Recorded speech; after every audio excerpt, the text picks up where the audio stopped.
And to that piece of lieutenant that's always on his podcast, bash us, him.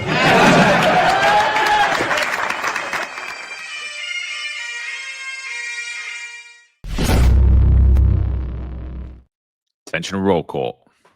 That's right. Good morning, everybody. 8:05 live Eastern Time. I'm back, man. It feels good.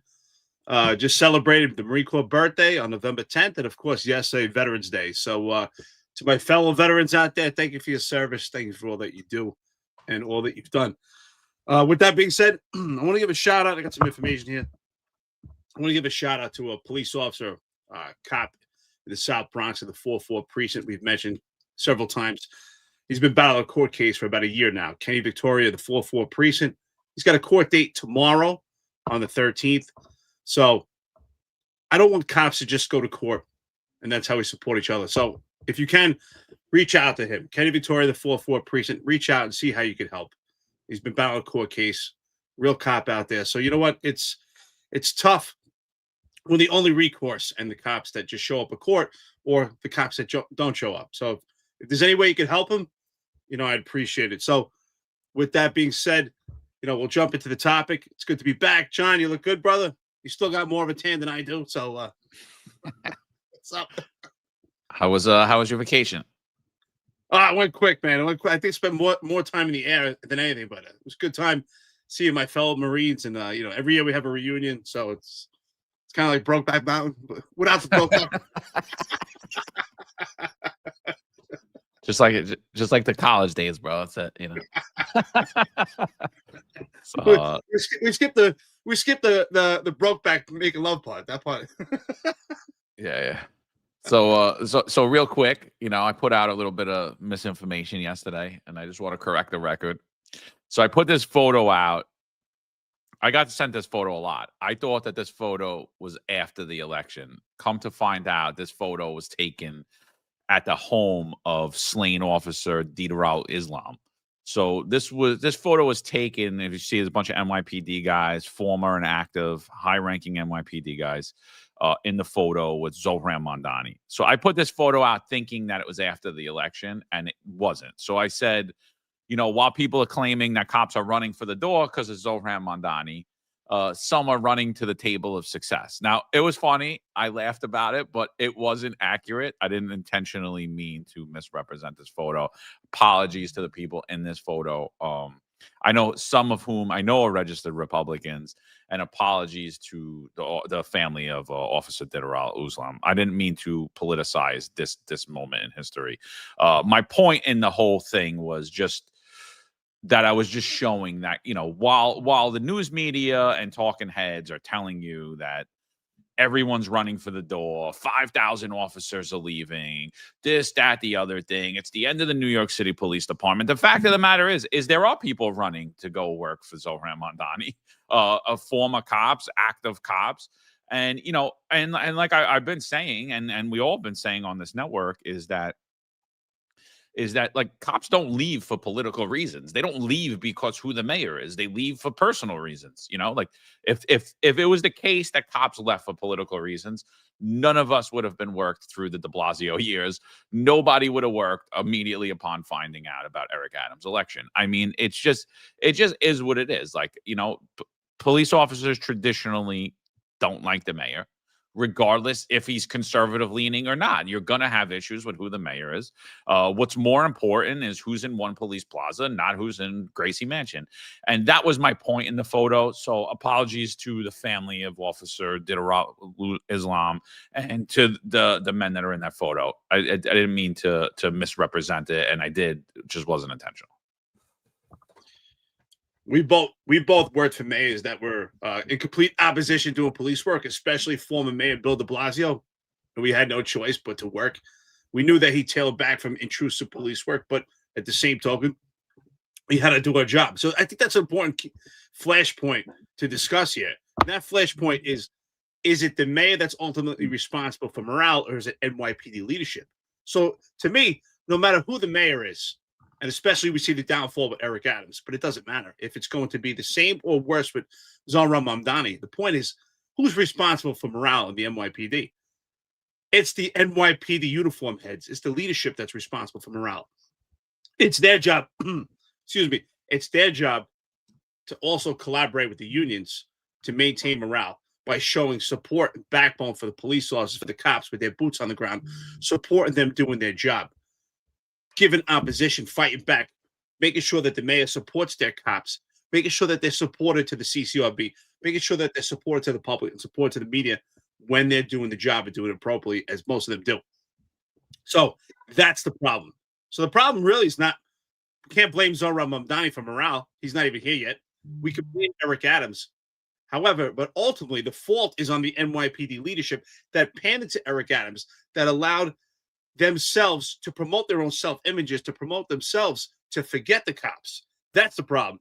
They're responsible for morale. So while the John Shells of the world who are now in retirement want to talk about morale, hey, buddy, 2 weeks ago when you were the chief of department, it was you personally that were responsible for the morale, to support the cops while you were supporting yourself under Eric Adams.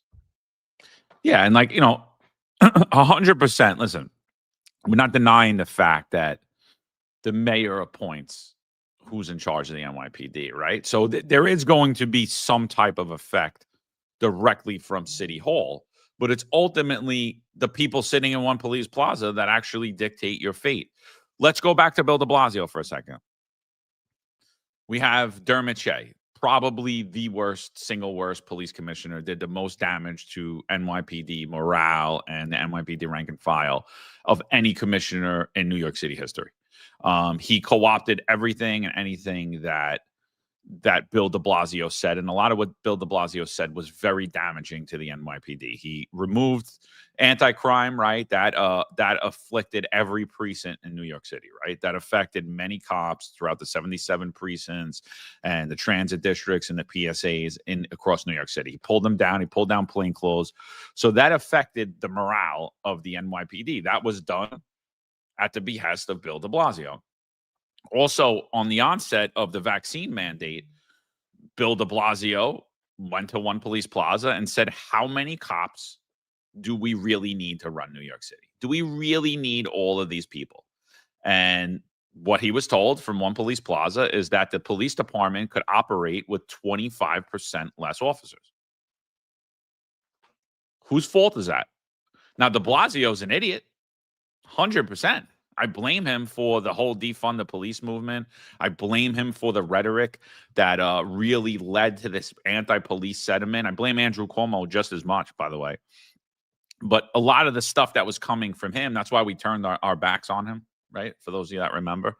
And I blame him for all that. But at the end of the day, you go to the leadership of the NYPD and you say, how many cops do you really need? And the leadership of the NYPD says we could operate with 25% less cops. How did that affect the morale of the NYPD? Now you can't get days off. You're being kicked out of your detail, or even if you're in a detail, you're out on the street doing menial duties anyway. Even if you're a first-grade detective solving homicides, you're standing on a train station in the freezing cold while you have a ton of casework to get back to. So could I blame Bill de Blasio? Yeah, the guy's an idiot, but ultimately, whose shoulders did that fall on? That falls on who was the police commissioner at the time, and that was Dermot Shea. Yeah, and I mean, even more than that, 25% of the force you're saying is not even needed. So we're saying, hey, 1/4. I mean, that's a lot. 1/4. Excuse me, 1/4 of the guys that are working right now, the guys and girls that are working in the police department, we don't even need them. So their job is pretty much useless. You're doing the job, but we really don't need you. I mean, could you imagine? Forget about the police department, right? Police department is an organization. Any organization. Let's say, I don't know, a credit card company working for Visa. And the CEO of Visa says, you know what? 25% of the people that do the job here, we don't even need them. What is that going to do for morale? At the same time, he removed anti-crime, which was, that's the touchdown for most cops that do intrusive police work. Get to plainclothes unit, which ultimately is the path to become a detective or go to another high-speed unit, learn investigative tools, become, a street cop. He by far is the worst police commissioner. I mean, the only thing could have been worse is him as the police commissioner under Eric Adams. So what you're saying is a great point. I think we need to highlight that. And the police department is supposed to be apolitical. However, it's not apolitical anymore. And it has been politicized, even though the mayor should not. It doesn't matter who the mayor is, their policies, the police department should still function in a certain manner and should be the NYPD leadership. We're talking about the upper echelon. It's the 2- and 3-star chiefs that are supposed to do their job in a position that supports the rank and file so they can do their job, despite who's actually in politics and who's running the city. But it's been so politicized that it does matter because it's the NYPD leadership. It's these 2- and 3-star chiefs that are pandering, and they're actually manipulating policies to actually pander to these mayors, which changes the entire mission and the vision for the NYPD. It stems all the way down to the police officer with their boots on the ground. And so it does politicize, and it does change their job. And that's why we see such mass confusion that the cops are in the dark, because they don't understand their mission. They don't understand the vision of the police department, because it's the NYPD leadership that changed that, because they're pandering to the mayor for their own self-image and self-promotion. I mean, we've seen it. I think the best case in point is when John Shell publicly spoke about how the NYPD was going to use vehicle pursuits as a tactic. And we see a day later, former chief of department, Jeff Madry, advised publicly the police department of the patrol guide procedure for vehicle pursuits.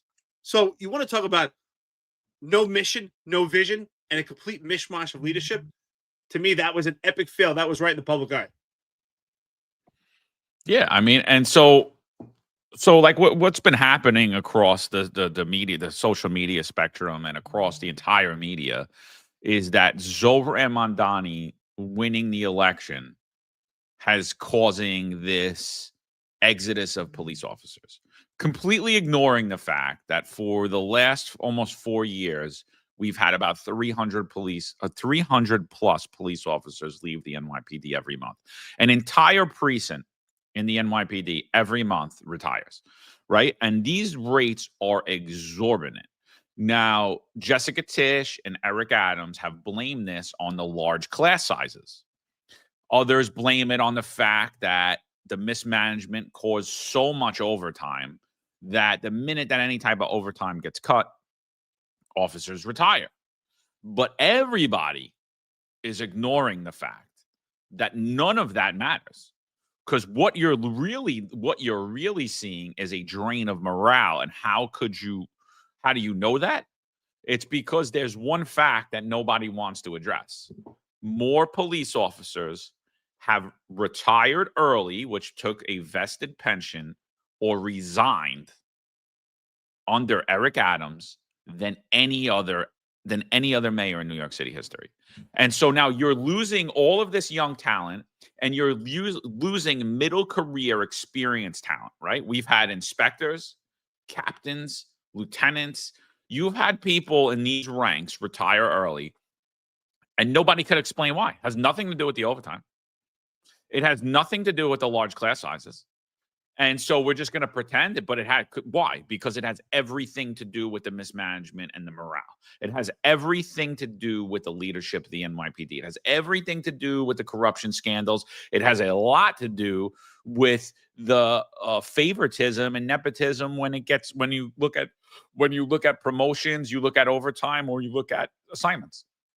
So I think that's one thing that, like, you can't sit here and blame Zohran Mamdani for what's been happening for 4 years. Now, could he make it worse? Absolutely. Will he? More than likely. But as of this moment in time, this all falls at the feet of Eric Adams and Eric Adams, and now Jessica Tisch, who's been the police commissioner for over a year. It falls at their feet. Cynthia Beale makes a great comment. And let's break down her comment in an aspects towards the police department. So Cynthia Beale says Mamdani is much more dangerous than de Blasio. And that may be true, but the question is why, right? So Cynthia, ask yourself why, or unless you've already derived an answer. I mean, for me, I say that's very possible, right? Mamdani has not been the mayor yet, right? We're anticipating his proposed policies on how they're going to intercept, infect, and inject with the police department, how it's going to play out in the public. So ultimately, I think the reason why Mamdani could be dangerous, and far more dangerous than former Mayor Bill de Blasio, I can't see anything be more dangerous than Eric Adams. But if it is more dangerous than Eric Adams, why is that? Is it because of Zohran Mamdani himself? Or, which is what John and I are talking about, is it because of the NYPD leadership? Is it because we know and we're anticipating that the 2 and 3 stars of the NYPD and who's ever bucking and begging for the job as police commissioner are going to turn their heads from and deviate completely from NYPD policy and potentially the law? At this point, we're getting to a point, it's actually a gray area. We're talking about changing potential law to pander to Zohran Mamdani's policies, which are actually dangerous for the public, completely dangerous for public safety. But God willing, I'm sorry, not God willing, but God knowing, they know what is supposed to be done for police work, what works for public safety, and they're going to go against that because it promotes their own self-image. It's about their self-promotion to stay in those positions, knowing that it affects the entire rank and file of the police department, and it also affects the residents of New York City. So that's why, to me, that's why it's more dangerous. It's because who's in charge of the NYPD. So I'm curious what you think, Cynthia, about that. Those are my thoughts on that. John, can we agree on that? Because if Zohran Mamdani turns out to be far more dangerous or worse, it's because of the NYPD leadership. And we're talking about, for policing aspects. So we titled this, "Is Zohran Mamdani really a socialist? Is Zohran Mamdani Bill de Blasio 2.0?" And basically everything that everyone's been saying about Zohran Mamdani is just complete rhetoric at this point, because we have no idea. We have no idea until January, until he makes his appointments and we see what he does and what he moves on. To me, when I look at him, I see an establishment Democrat who's well packaged. He's a young face. He's got a good message that resonates with young people, but it's all bullshit. I'm gonna freeze your rent. Maybe he does a rent freeze, but Bill de Blasio froze New York City's rent 3 times, caused New York City's rent to skyrocket. So he didn't make things more affordable. He made them less affordable, right? So if Zohran Mamdani potentially maybe could put the right people on the rent control board and do that. Eric Adams has the ability to stop him right now because he could make those appointments right at this second in time, and then they would run through about 3 years of Zohran Mamdani's term. So Eric Adams isn't doing that at the moment. So if Zohran Mamdani's dangerous, where's the patriot Eric Adams? Where's the so-called Republican, staunch Republican Eric Adams now? Where is he? Where's the MAGA Eric Adams? Donald Trump told you he's a good guy. So if he's a good guy and he cares about New York City so much, why wouldn't he make those appointments, right? So you got that. You got the rent freeze. The buses, we already heard, aren't happening. Not happening. We already heard they're not going to be fast. Well, we know they're not going to be fast, but we heard that they're not going to be free because Kathy Hochul, people say I pronounced her name wrong. I'll still call her Hochul. She already said that they're not going to do that. So that's one promise gone. The other promise we already had on the Bill de Blasio. He said that he was going to tax the rich and big corporations, yet he already had a meeting with all the business heads. Bill Ackman's already saying he wants to work with him. So we know that's nonsense, right? Ultimately, what are you saying? That you're gonna tax people, you're gonna tax the people who got you elected? No, you're not gonna do that. What are you gonna do? You're gonna come after the poor and the middle class like every other Democrat does, like every other politician. So when I look at that, I'm like, okay, his policing stance are the exact same stances as Eric Adams and Andrew Cuomo. They're the only difference. The only difference between what they're saying is Andrew Cuomo said he was going to hire 5,000 more cops. And Zohran Mamdani said he's going to keep it at the same levels. And both of those plans are bullshit, because you need to hire 5,000 more cops next year just to keep up with the attrition. And Zohran Mamdani saying he's going to keep those levels. Well, guess what, Zohran? You need to hire 5,000 more cops to maintain those levels. So they're basically saying the same exact thing. There's zero difference when you get to that. The only thing that Zohran Mamdani looks like what's going to happen is universal childcare. What is that? That is the only accomplishment that Bill de Blasio had in his 8 years as mayor, is he brought in universal pre-K. Why? Because they look at the public school system as childcare, as free childcare. So if this is just going to be an extension of the policy that was already put in place by Bill de Blasio, that both Republicans and conservatives and Democrats and leftists all support. Right. And so that's what Zohran Mamdani is giving you. In my opinion, I don't think that he's much more dangerous. I think he is the establishment Democrat Party. I wasn't saying that Zohran Mamdani is a 3-card Mamdani, because ultimately what I was saying isn't because you were always getting Zohran Mamdani. My point was you were always getting Zohran Mamdani's policies. Why? Because he is the establishment Democratic Party. They just got a way to appeal to the youth better. And you heard it yesterday. I put out that clip early in the morning of Melissa DeRosa, Andrew Cuomo's top advisor. What'd she say? She basically admitted that they were the spoiler candidate, that we didn't want Zohran Mamdani to overwhelmingly win, so we stayed in. We didn't necessarily think that we could win.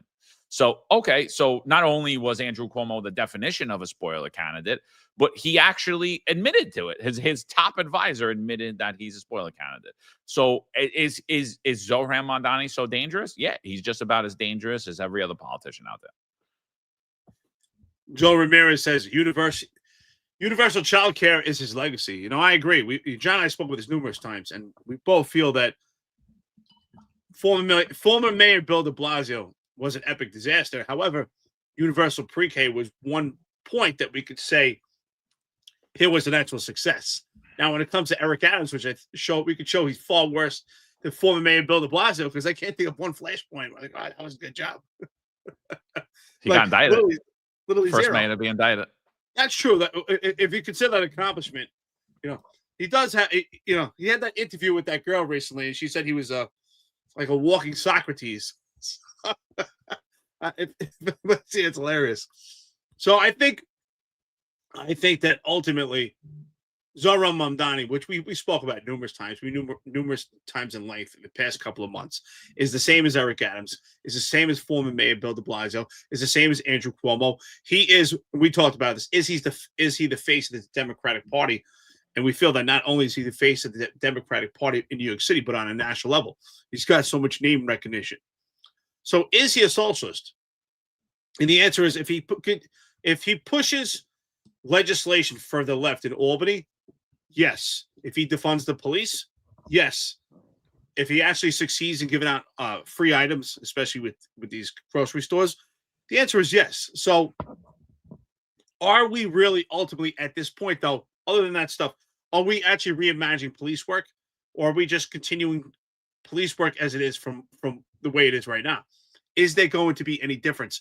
Could it be worse than Eric Adams? I don't think so. I know Tabitha Foster here said earlier she didn't like Eric Adams and thinks that Zohran Mamdani is actually a little better.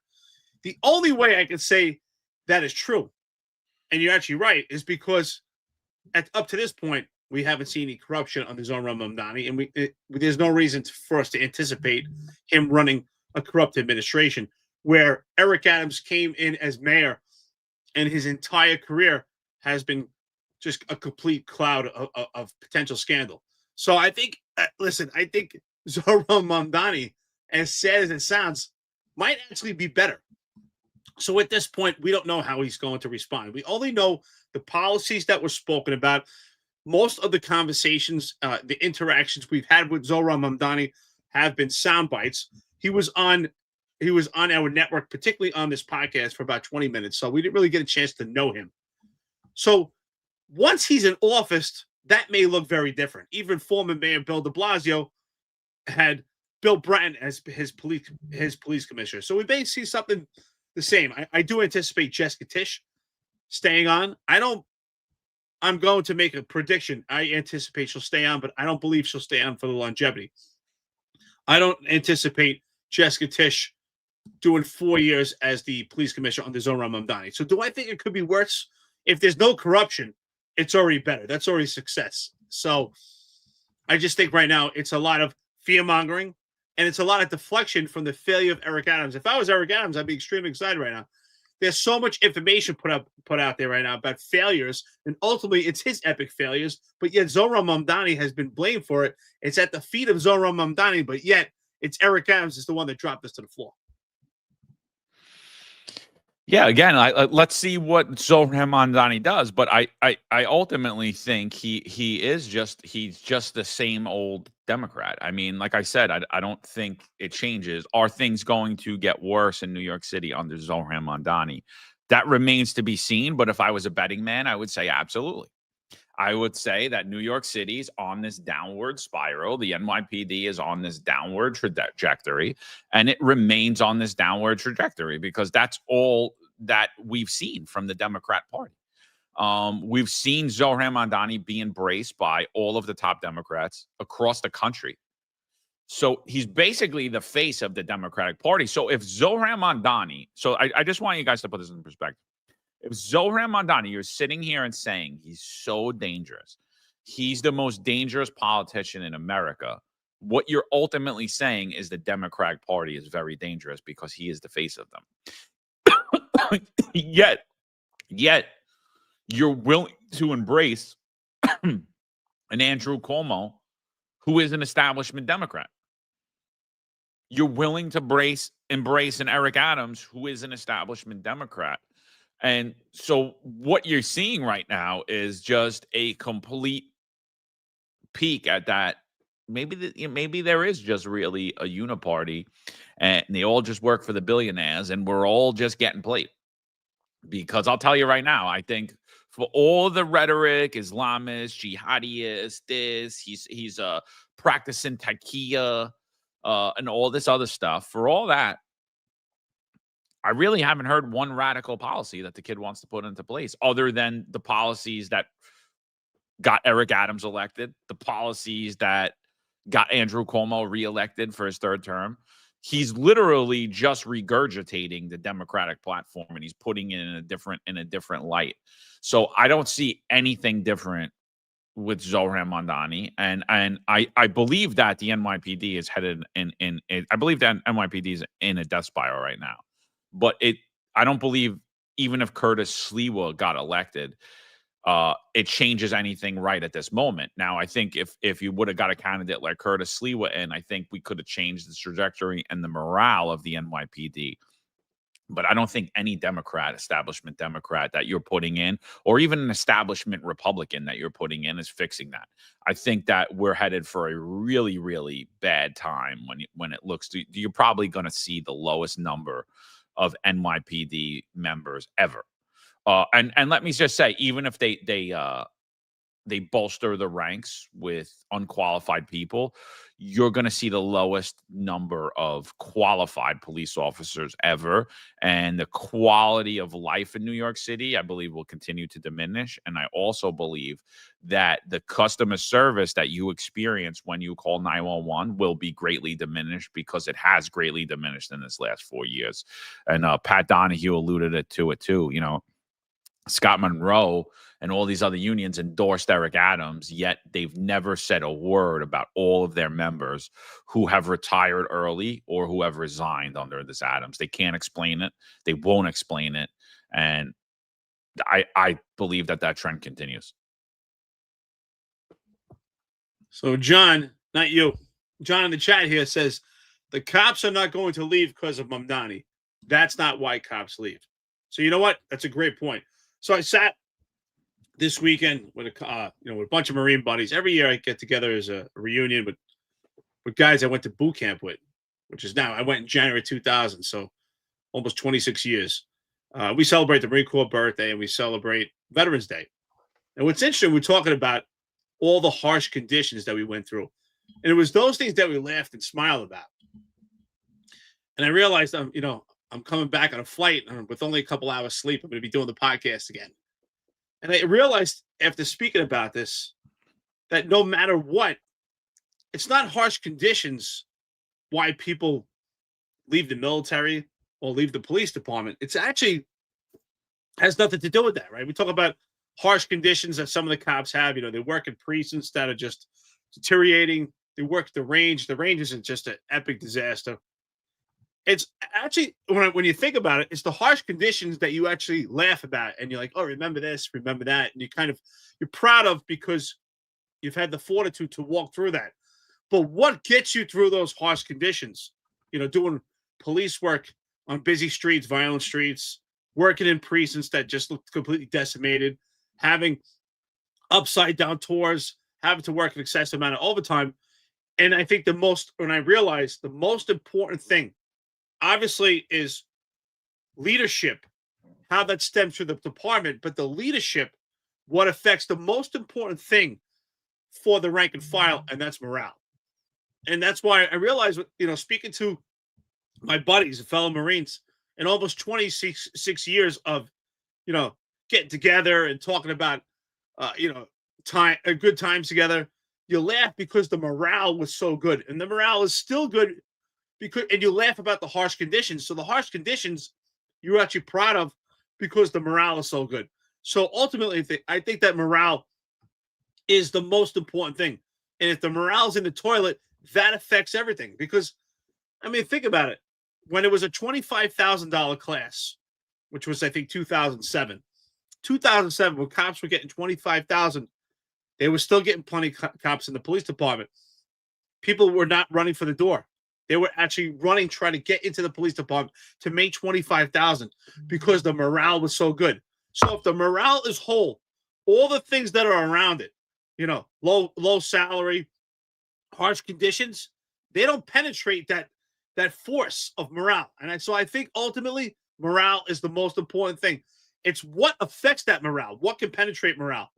And if morale is down, yes, people start to think about salaries. They start to think about the harsh conditions. But ultimately, what affects the morale, what makes morale strong, is the leadership. And then, so like back onto the Mamdani. Like Mamdani's like he's the worst thing ever. He's this, he's that. He's the most radical mayor ever. And then he goes out and he appoints all people that worked for Eric Adams and all people that work for Bill de Blasio. So it's like, wait a minute. So if Zohran Mamdani is this radical, Eric Adams isn't? Why do all his people work for him? Why do all Bill de Blasio's people going to work for Eric Adams? Why are all so many people handing over resumes? Why is Jessica Tisch and the New York media vying for her? Oh, and the police unions vying for her to stay as the police commissioner. They're calling it the Tisch effect. The Tisch effect. If Tisch stays, the cops will stay. But if she doesn't, the cops won't. So let's talk about the Tisch effect. Under Police Commissioner Jessica Tisch, over 300 cops a month either retire early, or resign. She's done nothing to plug the bleeding. Nothing. So that is a political narrative. The majority of rank and file cops I know can't stand her. They think that she's way too heavy-handed. They think that she's more of the same. She's just a more cleaned up version than what they got on the Ed Command. Some people even said, bring back the corruption. I'd rather have Ed Command. So, I'm not even kidding. That's what I've heard numerous times. And I hear it till today. So she's not this person that's beloved by the rank and file. She's beloved by the grifters who love to sit around public safety and eat off of them, the bloodsuckers. And she's beloved by the billionaire class, but she's not beloved by the rank and file of the NYPD. She presents well for the public. I think the public likes her. And I think public on both sides like her. But media controls your perception of who's liked and who's not liked. Media controls your perception of who's the villain and who isn't. Look what the media did with Andrew Cuomo. Andrew Cuomo was the villain for the last 5 years. Andrew Cuomo became the hero 6 months ago. So if you think that the media doesn't control your perception, you got to take a real hard look at what you're saying. So that's one. But if Zohran Mamdani is this radical, why would he be making these appointments? Why would you even be considering Jessica Tisch? If he's so much worse than every other Democrat, why are all the Democrats running to him? And that's the thing. It's like, I don't see a difference between Zohran Mamdani, Bill de Blasio, Eric Adams, Andrew Cuomo. I just see a young kid who sold a lot of young kids a bunch of BS, and 6 months from now, they're going to be real angry. All right, listen, I think ultimately his policies and his plan is dangerous for the public, but let's be honest, a lot of the cops might like it. They might say, you know what? They want to remove some of these jobs and the responsibilities and duties and take it away from me and give it to social workers, especially for the past 4 years. They've been overextended. They've been exhausted. They've been burning the candle on both ends. They've been working so much overtime. They've been bounced around like basketballs, with these mobile field forces. It's all over the place right now in the NYPD. It might be a breath of fresh air for some of the cops. My concern for the cops, obviously, it's already a disaster, but my concern for the cops is CCRB. CCRB having the ultimate final say and ability to anoint discipline is scary. Even though the panel and the board in the CCRB right now is just full of bias and disdain, but giving them the actual baton and giving them the wand, the magic wand that gives them the ultimate final decision from an investigation till end, that ultimate discipline, that's my fear. And that's where I worry about the cops right now, especially any cop right now that has a civilian complaint against them that could be substantial, leading to potential charges, or any cop right now that was in a situation that has led to a new complaint. I mean, there's 18-month statute of limitations for the civilian complaints. So I'm concerned for those cops as we speak right now. That is my concern. That's the one part where this could be just the final nail in the coffin. I mean, we don't have any grips or control on the CCRB as it is. It's an organization that's been fighting for more funding to prove themselves, full of bias and disdain. But this is just the nail in the coffin, and that's where my concern's on. So any cops that are out there right now, if you do have a civilian complaint against you, you need to take a look at the discipline matrix and see how discipline could actually be thrown at you in a particular case. Not trying to scare you, but you need to be prepared. Well, I mean, so here's the thing, like, how much does CCRB really change? I mean, so we've watched hearing after hearing in the city council where the police department, the deputy commissioner of legal matters, Michael Gerber, Jessica Tisch, have all testified that we always agree with the CCRB. There are very rare instances that we disagree with the CCRB.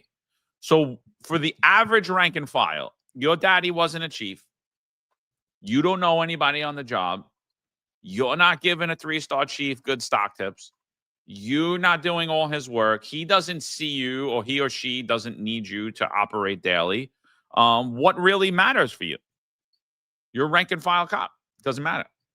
The CCRB is made up of a bunch of radicals under Eric Adams. So, I'm like, I don't really see where the CCRB gets better or worse. There was only one candidate that had a clear plan to make the CCRB fair and balanced. His name was Curtis Lewa, and he was rejected by conservatives, by cops. And, you get what you vote for. You get what you ask for. So now you're going to get a more radical CCRB. How much more radical? I don't think much more radical. I don't think much more, because I think that the system's completely broken already. And so I'm not any more scared for you or less scared for you. You voted to keep the status quo, basically. Will the CCRB further decline? Sure, it will.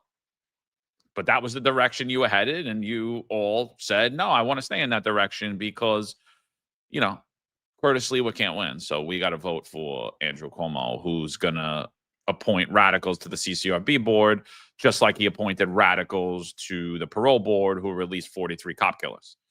So, I don't see it. CCRB chair, the interim chair, resigned. They said after a long feud with the police union. I think he just resigned because he just didn't want to deal with it anymore. He's an older guy. I don't think it had anything to do with pressure from the PBA, because I don't think they really put any pressure on him.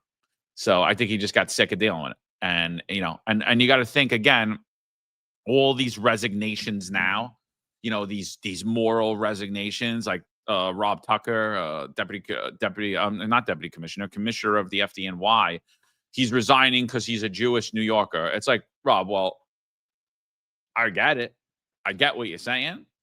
but you weren't up to be the fire commissioner anyway. So like your resignation you were going to be submitting your resignation in 2 more months anyway. So like, I mean, it's a joke. And, and then people are putting it on the Damo. I mean, he's done over 30 years in the New York City Police Department. You could retire whenever you want. You're retiring for personal reasons. You feel it's your time. Is Zohran Mamdani going to abolish the SRG? I believe so. He said that he's going to, but I do believe it will be an abolishment through attrition, which is what is happening in the SRG and the CRC currently under the supposed pro-police mayor, Eric Adams. He loves you guys, yet he's letting those units fail. And again, you don't remember, if it wasn't for the Finest Unfiltered, the CRC would have been abolished 3 years ago. It would have been abolished right prior, like weeks prior to October 7th. Weeks prior to New York City being hit with nightly illegal protests that are just popping up, taking over streets, taking over roadways, taking over critical infrastructure. So if it wasn't for us calling that out, CRC was abolished that time. So Eric Adams did that. Eric Adams is continuing to do that. Zohran Mamdani will further that. I think you bring up some real great points, right? And I've thought about that. Would the CCRB have a different appearance under Zohran Mamdani in comparison to Eric Adams and former Mayor Bill de Blasio? And the answer is no, because the entire panel for former Mayor Bill de Blasio was completely biased and disdained, actually even far worse under Eric Adams. I know people are probably surprised to hear that, but the panel under Eric Adams is actually far worse we've ever seen. Some real leftist panel, some real bias and disdain towards policing, and what ultimately fermented under Eric Adams in this CCRB that we have right now in this administration is more funding and more of an emphasis towards racial and biased policing, which John and I have spoken numerous times on this network and on our podcast on how, this idea to investigate racial profiling is pretty much fictitious. It just doesn't exist unless someone outright admits to being racist and says what they're thinking. It's impossible to investigate. It's impossible to prove or disprove. It's just completely fictitious and frivolous. So with that being said, the only thing we did point out, in some cases, very few, has the police department deviated, but still, there has been some cases. But now with Zohran Mamdani, we're not even going to have that option. So the fact that we do have that option is fantastic. The problem is we're not getting in the right leadership. The right leadership would deviate from most of these cases that are completely reverse engineered, that are not properly investigated by the CCRB. And it can be done. According to the disciplinary matrix, the police commissioner can deviate, and they just have to write a memorandum explaining and articulate why they deviated from the discipline that ultimately came from the Civilian Complaint Review Board. And they have the authority. They just need to be able to explain it. But unfortunately, it's not done often. But it's done in few cases. And few is better than none. So ultimately, that's the only change that I see. Other than that, it's business as usual. No change for former Mayor Bill de Blasio. No change to Eric Adams. And no change now, certainly not. And wouldn't be any different under Andrew Cuomo either. So we're getting the whole same package, just different horses. Same horses, different colors. So Rob Lucas says right here, this is great. It's unfortunate any high-ranking official that puts their papers in will be assumed to have left because of Zohran Mamdani. I just wanted to point out that's a great point. Anyone that leaves right now, it will be assumed. And meanwhile, Eric Adams is still the mayor. So, there's just so many issues that need to be corrected, need to be rectified. And we need to be pointing towards Eric Adams' administration, not Zohran Mamdani. He hasn't started yet. Imagine you were assigned, you went for a job interview, you never even stepped foot in that office, you never had that job, and yet you're getting all the faults of that position. If you're in the police department right now, imagine you're about to be appointed commanding officer of a precinct, and all the faults of the precinct are being blamed on you, and yet there's someone else that's going to be the commanding officer for 2 more months. I think the comparison is the same. So, Eric, let me ask you. You were coined as the most complained cop. You received so many substantiated CCRBs. I forget the exact number, but I believe it was over 50. Did the police commissioner deviate on any one of your CCRBs, even though most of them were frivolous? Great point. Absolutely. To prove most of them are frivolous, not only that, I actually had the proof because I had a stack. I had 8 administrative charges in 6 weeks. But along with my CCRBs, I had each complaint where I would put the paperwork, or either it was the arrest paperwork that we had, and every case was an arrest. Some I received medals for, some I received awards, some I received community awards from the community for those CCRBs. And yet, even with awards, medals, successful arrest testimonies where we testified at court, the answer is 0, John. In not one case did the police commissioner deviate. So with that, that's why I have to agree. Is there much of a difference? Absolutely not. They didn't deviate, not even one time. And that's the thing here, right? Eric is a rank and file member of the NYPD. What did Shell say about you? You were thrown to housing. So obviously, we know how he feels about the 123. We know how he feels about the 120. We know how he feels about the 66. We know how he feels about building maintenance. We know how he feels about IAB. And now we know how he feels about those in housing. You guys don't matter either, right? It's only if you're a 2-year wonder with really tight khaki pants and you have no idea what you're doing and you're led by a bunch of incompetent morons that you guys are the real police. So for the overwhelming majority of you, 99.5% of you, you're do-nothing cops because you didn't have the same career as Kaz and Shell and you aren't part of his dream team. So no one's deviating on your CCRB. Nobody's deviating at all, ever. So, when I laugh when I hear that, and all the other talking points. And Diane, I hear you. She says seizing the means of production is communism. He says he wants to seize landlord property. He's not going to seize my property, I'll tell you right now. So I don't know. There's no policy in place that dictates that. We still have laws in this country. And if in fact Zohran Mamdani does seize my property, then I'm going to say, where the fuck is the president of the United States named Donald Trump to actually enforce law in this country? Or is he just a communist socialist and maybe he wanted Zohran Mamdani in there? Because the right in this country, MAGA, is looking just much like the left as the left. So I don't know what's happening in this country. And I know that we already had a mayor that told you that our plan was to redistribute the wealth. And no one said a damn thing. And his name was Bill de Blasio. We had another mayor in this city. His name was Eric Adams. And he told you that it was our responsibility to feed, shelter, and clothe the entire world while he was forcing New York City residents to become homeless and forcing them into poverty.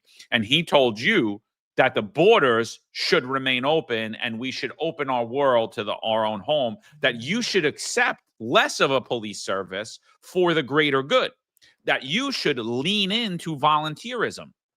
If you remember that. I don't know what volunteerism is, but maybe Eric Adams could explain that to us. But you should lean into that and you should start volunteering and you should open your home up to illegal immigrants. So Mikey G said it earlier. We've been living under socialism for 12 years. And he's damn right. Where the hell have we been? We've been living under socialism for a very long time. And guess what? The Republicans on the right haven't done anything. The little small-shouldered Mike Lawlers and the fat, soft-bodied Joe Borellis, you know what they did? They fly out to Somos in Puerto Rico, and they go hang out with all the communists. And they go all laugh and tell us we could all eat cake. Well, that's my point, and I think the flashpoint you bring up here fantastic. So let's break this down here. We have an NYPD breakdown of leadership right now. We have 2- and 3-star chiefs that are there right now that are not going to retire. Whether Zohran Mamdani is going to be the best or worst thing ever since sliced bread, they have there's no anticipation of them leaving. There's certain people that are just going to stay. And they're going to be in place. And according to the rhetoric they've already heard in the policies that are already planned by Zohran Mamdani, we have not heard anyone publicly say, hey, listen, these are his policies. We feel that they're dangerous. We're going to have to sit down and talk about these policies and how we're going to meet somewhere in the middle and compromise. Compromise since he's the mayor and the people voted for him. But at the same token, we know what's best for the people of the city of New York because this is our forte. If you went to a mechanic, you had no idea how to fix a car, you wouldn't tell him how to fix your car. He would tell you, listen, I get it. This is how you want it to run. But in order for me to get it to run in this manner, this is what I need to do. And that's what the police department should be telling Zohran Mamdani. We should hear the leadership of the NYPD saying, we get it. You want the NYPD to run a certain way. You want to spend so much money. You want the NYPD to handle so many cases. And this is how you want the social workers to be implemented in the process. But here is what it needs to be done in order to give it that appearance, so that it's not dangerous. We haven't heard anything like that. Nothing publicly. What we will see, and the reason why I say we can say what we will see, is because a prediction of the future is a reflection of the past. We know what they've done before. Yes, boss. Yes, boss. Whatever you want. You want us to fire and terminate cops? Sure, we'll do it. You want us to tell them that they have to, work 20 hours overtime with no sleep and come right back? Sure. They'll do it. You want us to have, promote so many people at one police plaza because they're the first to this, the first to that? We'll do it. That's what they do. So that's why ultimately the morale is affected, because of the leadership. It's the leadership's responsibility. It's the leadership. And why? Because the mayors that get elected, former Mayor Bill de Blasio, Eric Adams, Zohran Mamdani, and if Cuomo had been elected, they do it because they know that they can, because they know that they're not going to get pushback. I'm pretty confident if the Democratic Party, not just Zohran Mamdani, if the Democratic Party was confident that the NYPD would not fall in line and they could not implement these policies, they would have to take a step back and change gears, because they know damn well that there are selfish people at the top that are seething at the teeth and thinking about their own careers. They know that they could do it. Yeah, and again, just another point on Zohran Mamdani. Cynthia Beale says it. His connection to jihadists. We're talking about the imam that Eric Adams gave an award to.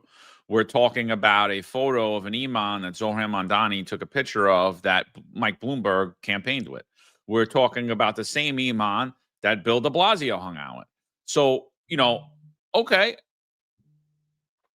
Why aren't we upset about it then? Why is it just this Democrat? Right? He wants to decriminalize misdemeanors. The Democrats don't. This has been their platform for the last decade. This has been going on since the defund the police movement. They want to abolish jails and they want to decriminalize misdemeanors. What's new here? What's new? Seize the property? Again, show me where he's going to seize the property. And if he does, what is the federal government doing to step in? Because that is completely unconstitutional. That completely violates every law in this country. And where is the opposition to doing that? Show me where he's going to do that.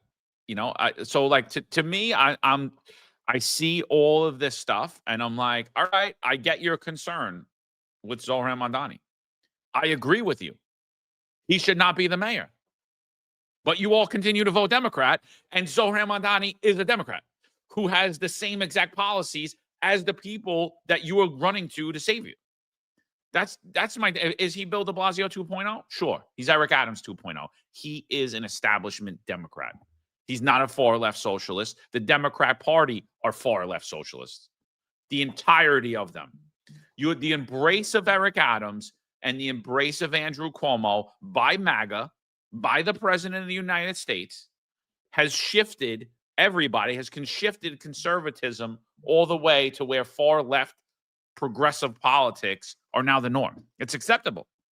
It's acceptable. Oh, let's just accept that our kids have to go get taught by drag queens. That's normal. That's normal. No, Daniel Curzina says, who decriminalized misdemeanors and prostitution already? Cuomo. Great response, bro. That's a great comment, because we hear a lot of rhetoric about how Zohran Mamdani wants to decriminalize prostitution, and not even decriminalize it, that he pretty much wants to legalize it. And I don't think that's any difference from the stance what we've seen from Andrew Cuomo. That's not any different from the stance we've seen from former Mayor Bill de Blasio, and especially Eric Adams. Look at Roosevelt Avenue under Eric Adams.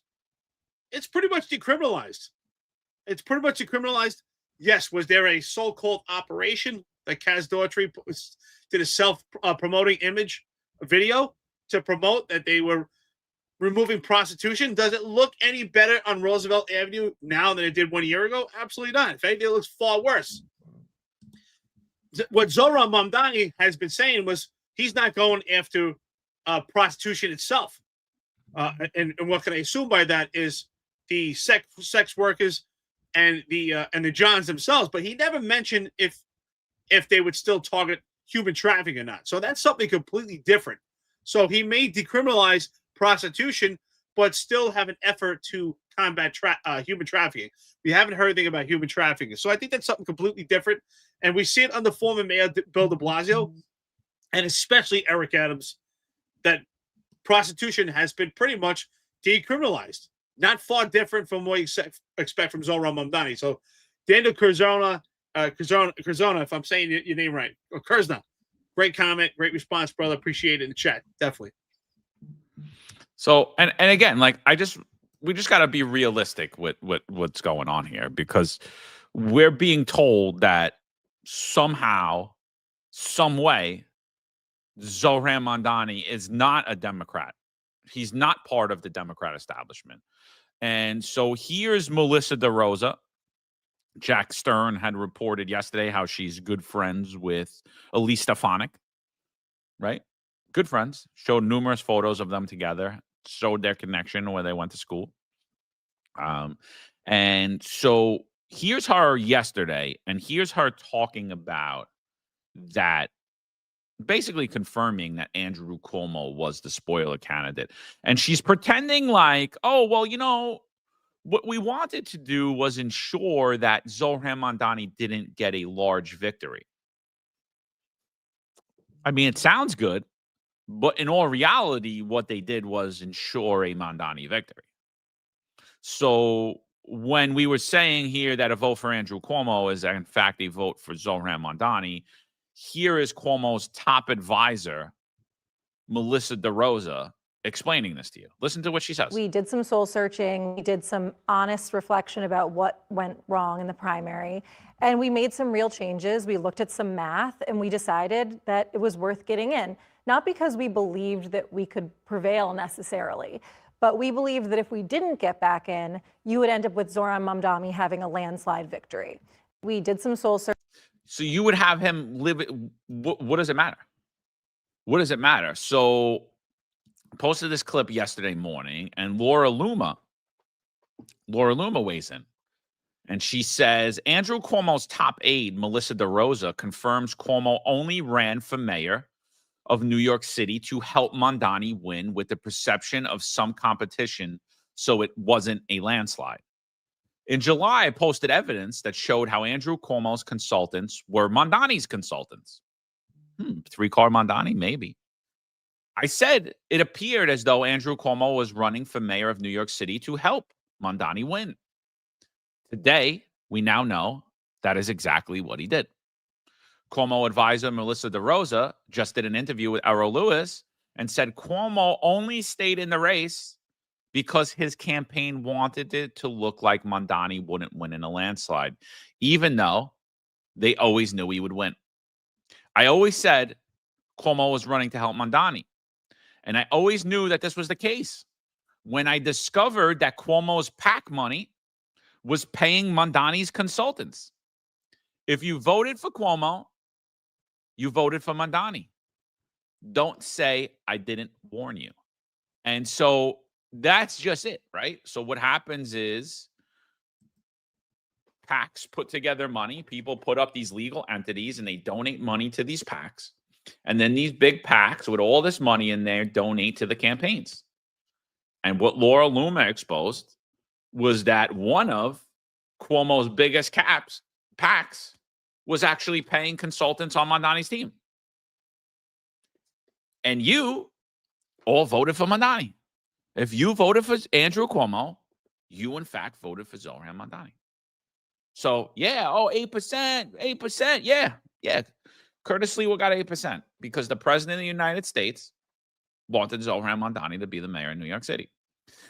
Curtis Lewa got 8% of the vote because you are so easily manipulated by the mayor by the media. You're so easily manipulated by the media.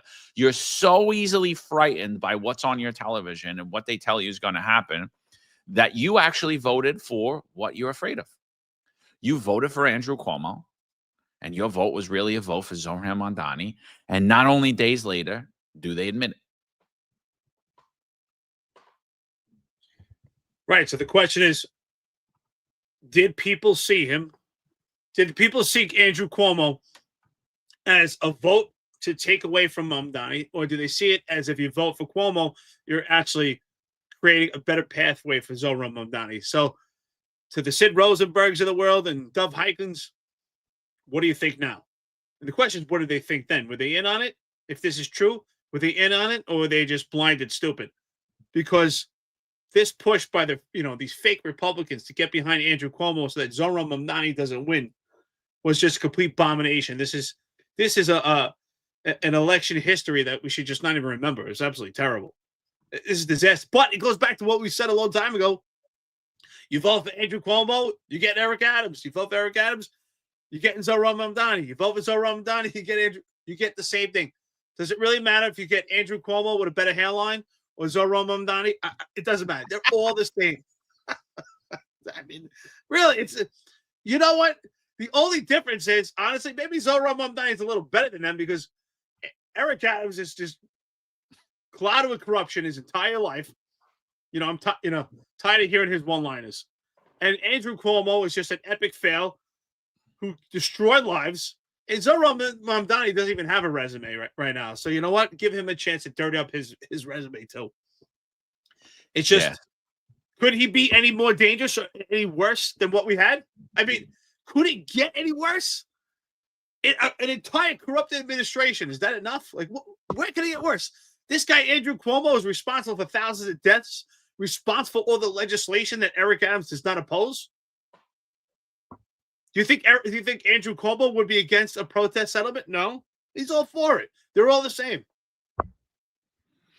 I don't know. And then Ray John says Mamdani will tell his PC to rubber stamp decisions or for the CCRB or be replaced. That's what's happening right now, dude.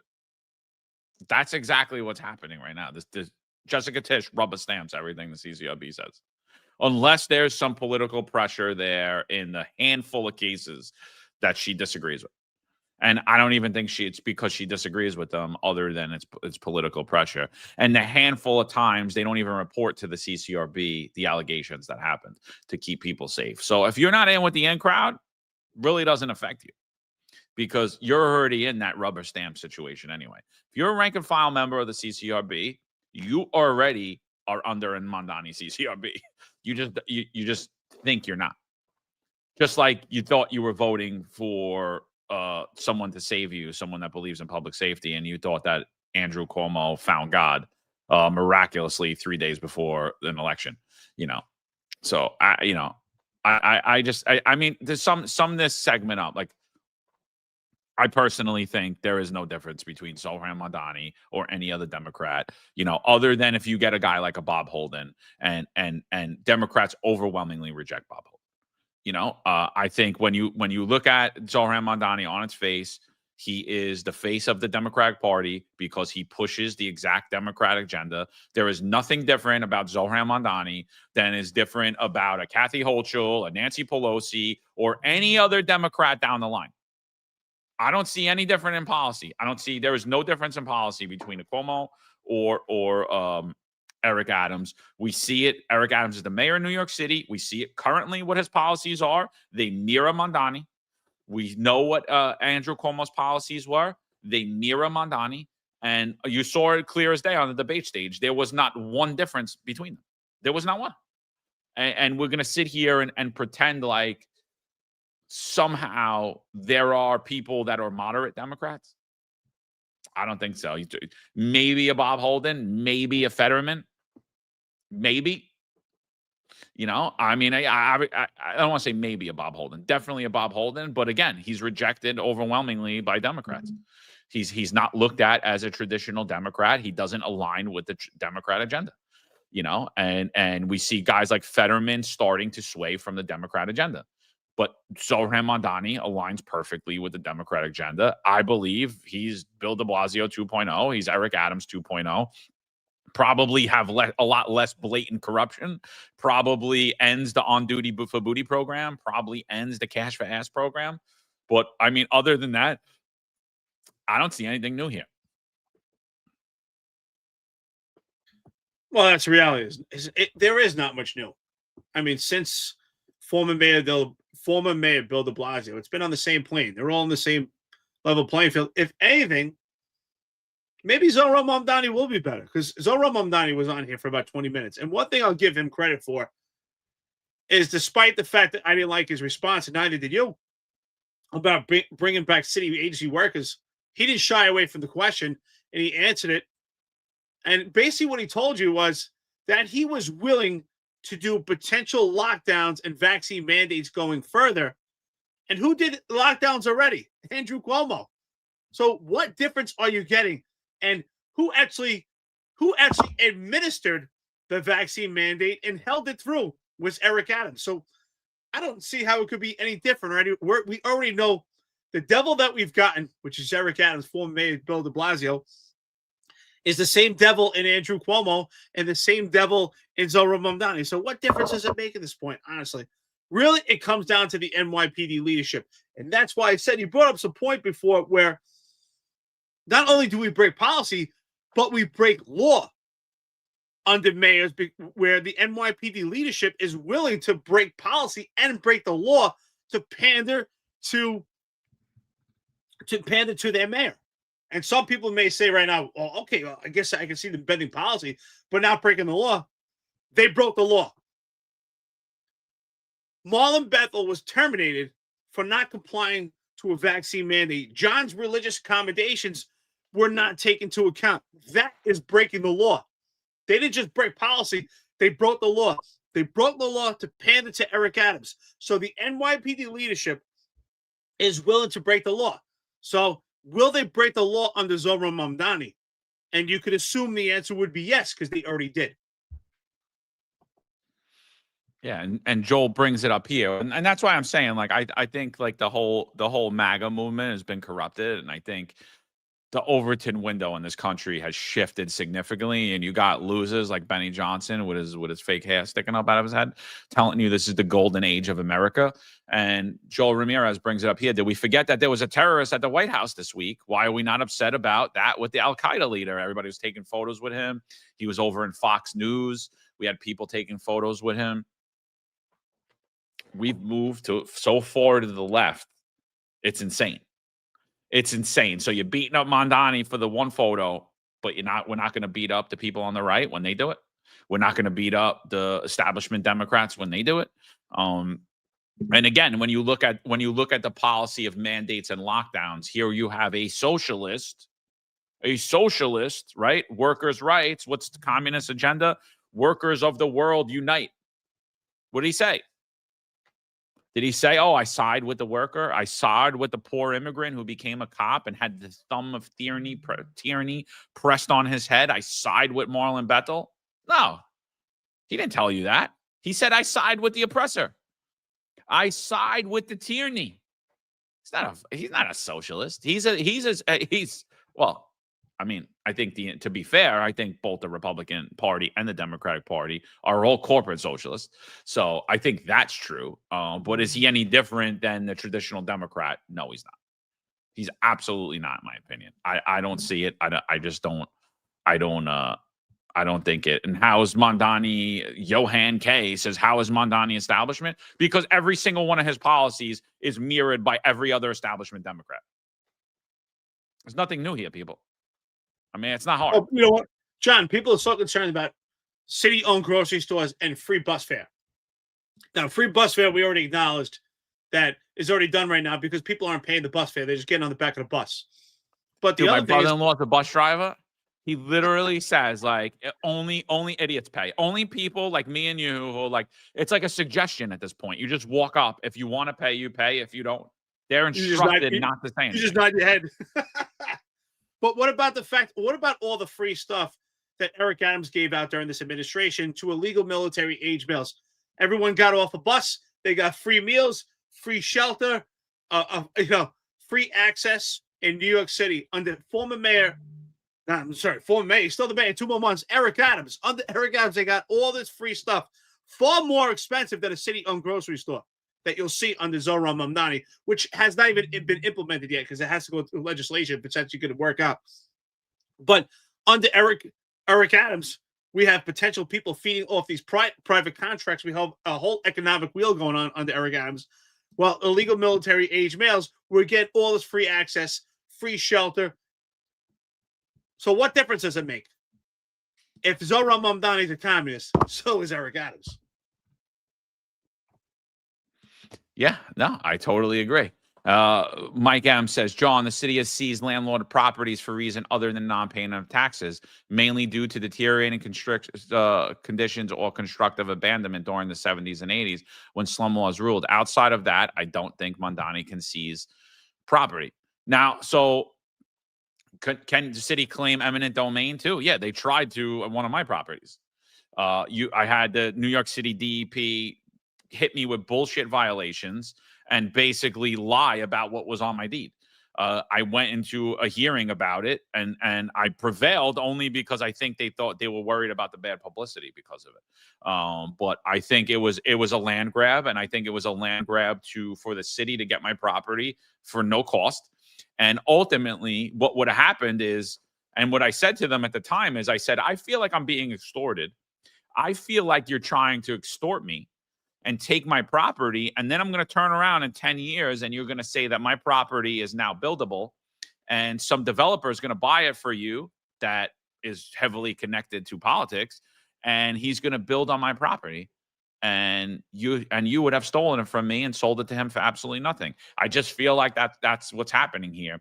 And so ultimately they didn't go through with it. They dropped the case, but that's exactly what would have happened, because under the city of yes now, they have tried this in the past. And by the way, that was under Mike Bloomberg. That was under Mike Bloomberg. That wasn't under Bill de Blasio, and it wasn't under Eric Adams. That was under Mike Bloomberg that happened. So they have tried to do shit like that. And I don't think that Zohran Mamdani could seize property. And if he did, again, we don't live in America then. And what we're starting to see is we absolutely don't. And again, you're 100% right, Eric. The city-run grocery stores that everyone's so worried about, they're already in New York City. There's 6 of them. People get butthurt when you bring that up. It's like, what do you mean? What do you mean? It's like, there's 6 of them. Look it up. Gotham has published an article, told them, you want to go visit them? Go visit them, see how they work. There's 6 of them. You have them. Yeah, I mean, I think the other thing to talk about was talk about potential communism and socialism in New York City. I think it's happened in the entire country. We're in conversation right now. I heard, John, I heard you and Marlon talk about it on Monday, and I've been all over this myself too. There could potentially be 50-year mortgages in this country. If that's not socialism on a national level, I don't know what is. If you agree to a 50-year mortgage, you will never own anything. No one will ever own anything in this country. Talk about America the Beautiful. That's not so beautiful. A 50-year mortgage, even if your interest rate goes down and your payment's $200 less a month, by the end of that loan that you're paying triple of your actual principal, that's not America. That's insane. That's insane what's going on. That is socialism on a national level. So no more is there a left and a right. It's just complete a takeover by the developers, and no one will own anything. The banks will be in charge of the entire country. You'll be voting for who's going to be the president. I vote Chase Bank. Well, I'm going to vote, I'm going to vote Citibank. That's who's going to be in charge. Just the banks. Yeah, no, that's basically, you know what? And like, it's not even like it's less of an embrace of socialism as it's more of an embrace of the globalist agenda, because it's literally, you'll own nothing and be happy. You're going to rent your home for your bank, and then you're going to drop dead probably. And maybe you're never going to own that home. And so like people are like, oh, the 50-year mortgage, you're going to save so much less a month. No, you're not. You're going to save a few $100s a month, and yet your interest payments are going to go through the roof, because you don't even start really dipping into the interest, paying interest payments until 30 years. So There's a lot of things that could be done to make housing more affordable. And what we see currently, if you take New York City for an example, you'll have people that they can't get a mortgage because they don't have a huge $300,000 to give towards a down payment. So they can't get a mortgage for that. So what they do is say, all right, give me first and last month. And even though your mortgage would have been $2,500 a month, we'll approve you to take a $5,000 a month rent. So they have a $5,000 a month rent because they couldn't afford a $2,500 mortgage. Make that make sense in America. Amortization schedule, right? Where you're front loading your interest. Why are you front loading your interest? Why isn't it half and half? Why aren't you paying half the interest, half the principal? Why isn't it half and half? Why are we dictating that people need these absorbent down payments when the price of houses are skyrocketing? And so, they're floating this, and now they're floating the idea of a 15-year car loan. I'm like, serious? Most cars don't go 15 years. Depending on how you drive, your car in about 10 years is really no good anymore. It's basically, you're running a hoopty at that point. Depending how you drive. Some people, you could have a car for 20 years and it'll be fine. The way you keep it in good condition, your lack of treatment, if you have it kept in an indoor garage, cars could be different. Average person on New York City streets, you park on the street, you drive your car to work, it hits with all these weather conditions. Your car in 10 years is a complete disaster. It's a hoopty. Normally I don't acknowledge there's one here, but I got to push back on our lovely, friendly troll, RH. He says, LOL, Eric. Eric has no idea what socialism is. Enjoy your lifelong government paychecks. Brother, they're not government handouts. They're earned compensation. That's the difference. I got to push back on that because RH says that all the time, that we're socialists because our pensions are government paychecks. No, they're not handouts, brother. They're earned compensation. So we actually put contributions also towards our pensions. But yeah, going back to what you said, 50-year mortgages, 15-year car loans, insane. No one's going to own anything. First of all, your car is considered old after 3 years. After 3 years, it's considered old. So if people do 15-year car loans, potentially they could be paying a car loan and not even have that car anymore. Then they're going to be forced to put those residual fees into a new loan to get a new car, and then they'll have even higher payments. So not only is this going to be where people are owning or the banks own them, but they're going to have to be such a setback because people are going to have to pay more. We're just digging the hole deeper and deeper. It's like quicksand. This is not any resolution or any solutions to make this better. This is far worse. And I agree. Why is the amortization schedule so front-loaded, and then the principal is finally at the end? You pay your mortgage, you pay your car loans. Like, wow. All I do is pay, not even 10% of interest. And that's the way they do it. They front load these loans. So if there is going to be a 50-year mortgage or a 15-year car loan, they need to spread out these interest rates with the amortization schedule. But that's not what's going to happen at all. They front load them because that's how the banks make their money. The banks, and you know that because if you go to buy a car, if you tell them you're paying cash, they don't even want to deal with you. They want you to get a loan.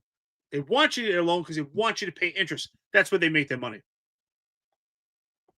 Yeah, no, it's crazy. This is Steven Crowder, Louder Crowder on 50-year mortgages. Let's hear what he's got to say.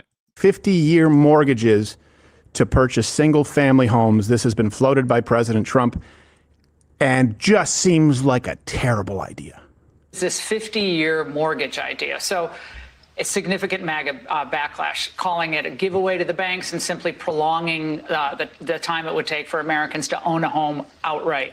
Is that really a good idea? It's not even a big deal. I mean, you go from 40 to 50 years, and what it means is you pay something less from 30 that some people had a 40, and then now they have a 50. Didn't. All it means is you pay less per month. You pay it over a longer period of time. It's not like a big factor. It might help a little bit. Yeah, so the current max that, at least that I'm aware of, 30-year mortgages. And I'll also say this is something where it shows how Donald Trump sometimes has a blind spot. I think he was under the impression that this was going to be a largely friendly interview. And so he didn't prepare the same way that he would when he's ready to deal with opposition. Just, it could be, well, you could go from 40 to 50. Well, it's 30. 20-year difference, that's a big difference. Yeah. I understand how this seems nice, and this is the problem with populism if it's not tied to some kind of, deeply rooted principle. Now, it doesn't mean that you just cling to your principles and say, hey, like libertarians, let's legalize all drugs and have open borders and war shouldn't exist. Okay, cool. We also have to have a system of government, and we have to have a form of governance that is appropriate, that's in line with the Constitution, also serves the interests of the American people above all else, above any other people, to be clear. But this kind of ties into a $2,000 check, just pandering for votes. So people go, well, that's great. It'll make it more affordable. First off, not really. And I'll offer a solution, by the way, that may help a little bit more. So here's how it won't really help. You just have a slightly lower monthly payment, right? You'd build equity a whole lot slower, and you'd end up paying a whole lot more over time. Yeah. So, I mean, that's basically it. That's basically it. You take a $500,000 house, traditional 30-year mortgage, so let's say at a lower rate. Like if you could get interest rates down at a 3%, more than likely you're going to pay about $250,000 in interest to the bank, right? So you had a $500,000 home, you pay $250,000 in interest, right? About half the value of your home. So now take that same $500,000 home, you put it at a 7%, which the rate is currently at now. It's actually a little higher than that right at the moment. So you buy that home, and now you roll into a 50-year mortgage. Your payment goes down. Actually, your payment goes up about $1,000 a month. And then you will have paid over $1 million to the bank in interest alone. So you'll have paid $1.5 million. So you'll have paid double the value of your actual home in interest. It is a horrendous idea. Lower the interest rates, fix the amortization schedule, make down payments more affordable for people. I mean, people live in paycheck to paycheck today. The average amount, the overwhelming majority of Americans are living paycheck to paycheck. They don't have $200,000 to put down on a down payment. They don't have that kind of money. Why could they afford? Why are they approved for higher paying monthly rents than they are for mortgages? I mean, there's a lot of things that could be done. This is a horrible idea. I think it's terrible. Yeah, but ultimately the problem that they're not addressing is how do we get to this point? And a lot of it obviously is from 2008, but the other problem is supply and demand.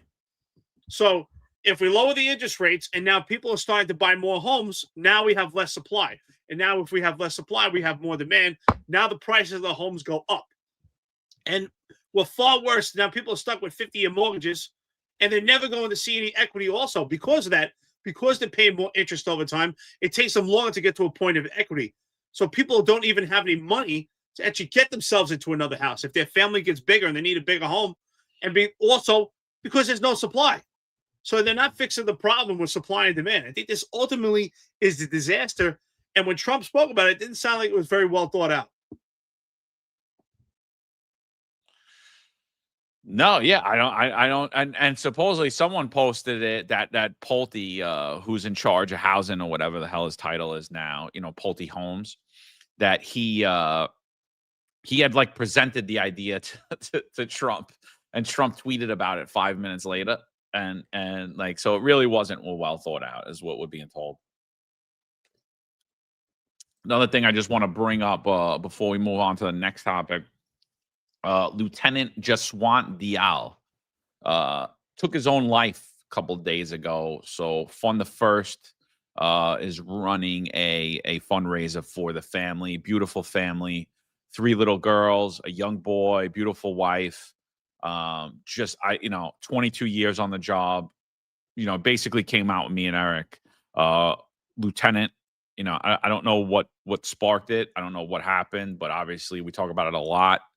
Members of law enforcement, you think they got everything, and they're suffering silently.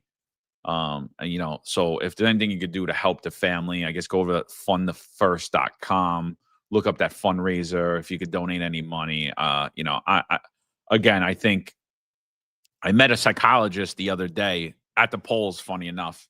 And he was going into an unlicensed psychologist, by the way. And he was check his going in license? to vote for Andrew Cuomo, and he ultimately flipped his vote to Curtis Lewa. So he's probably mad at me right now, not realizing that he actually did the right thing and he held strong to his principles.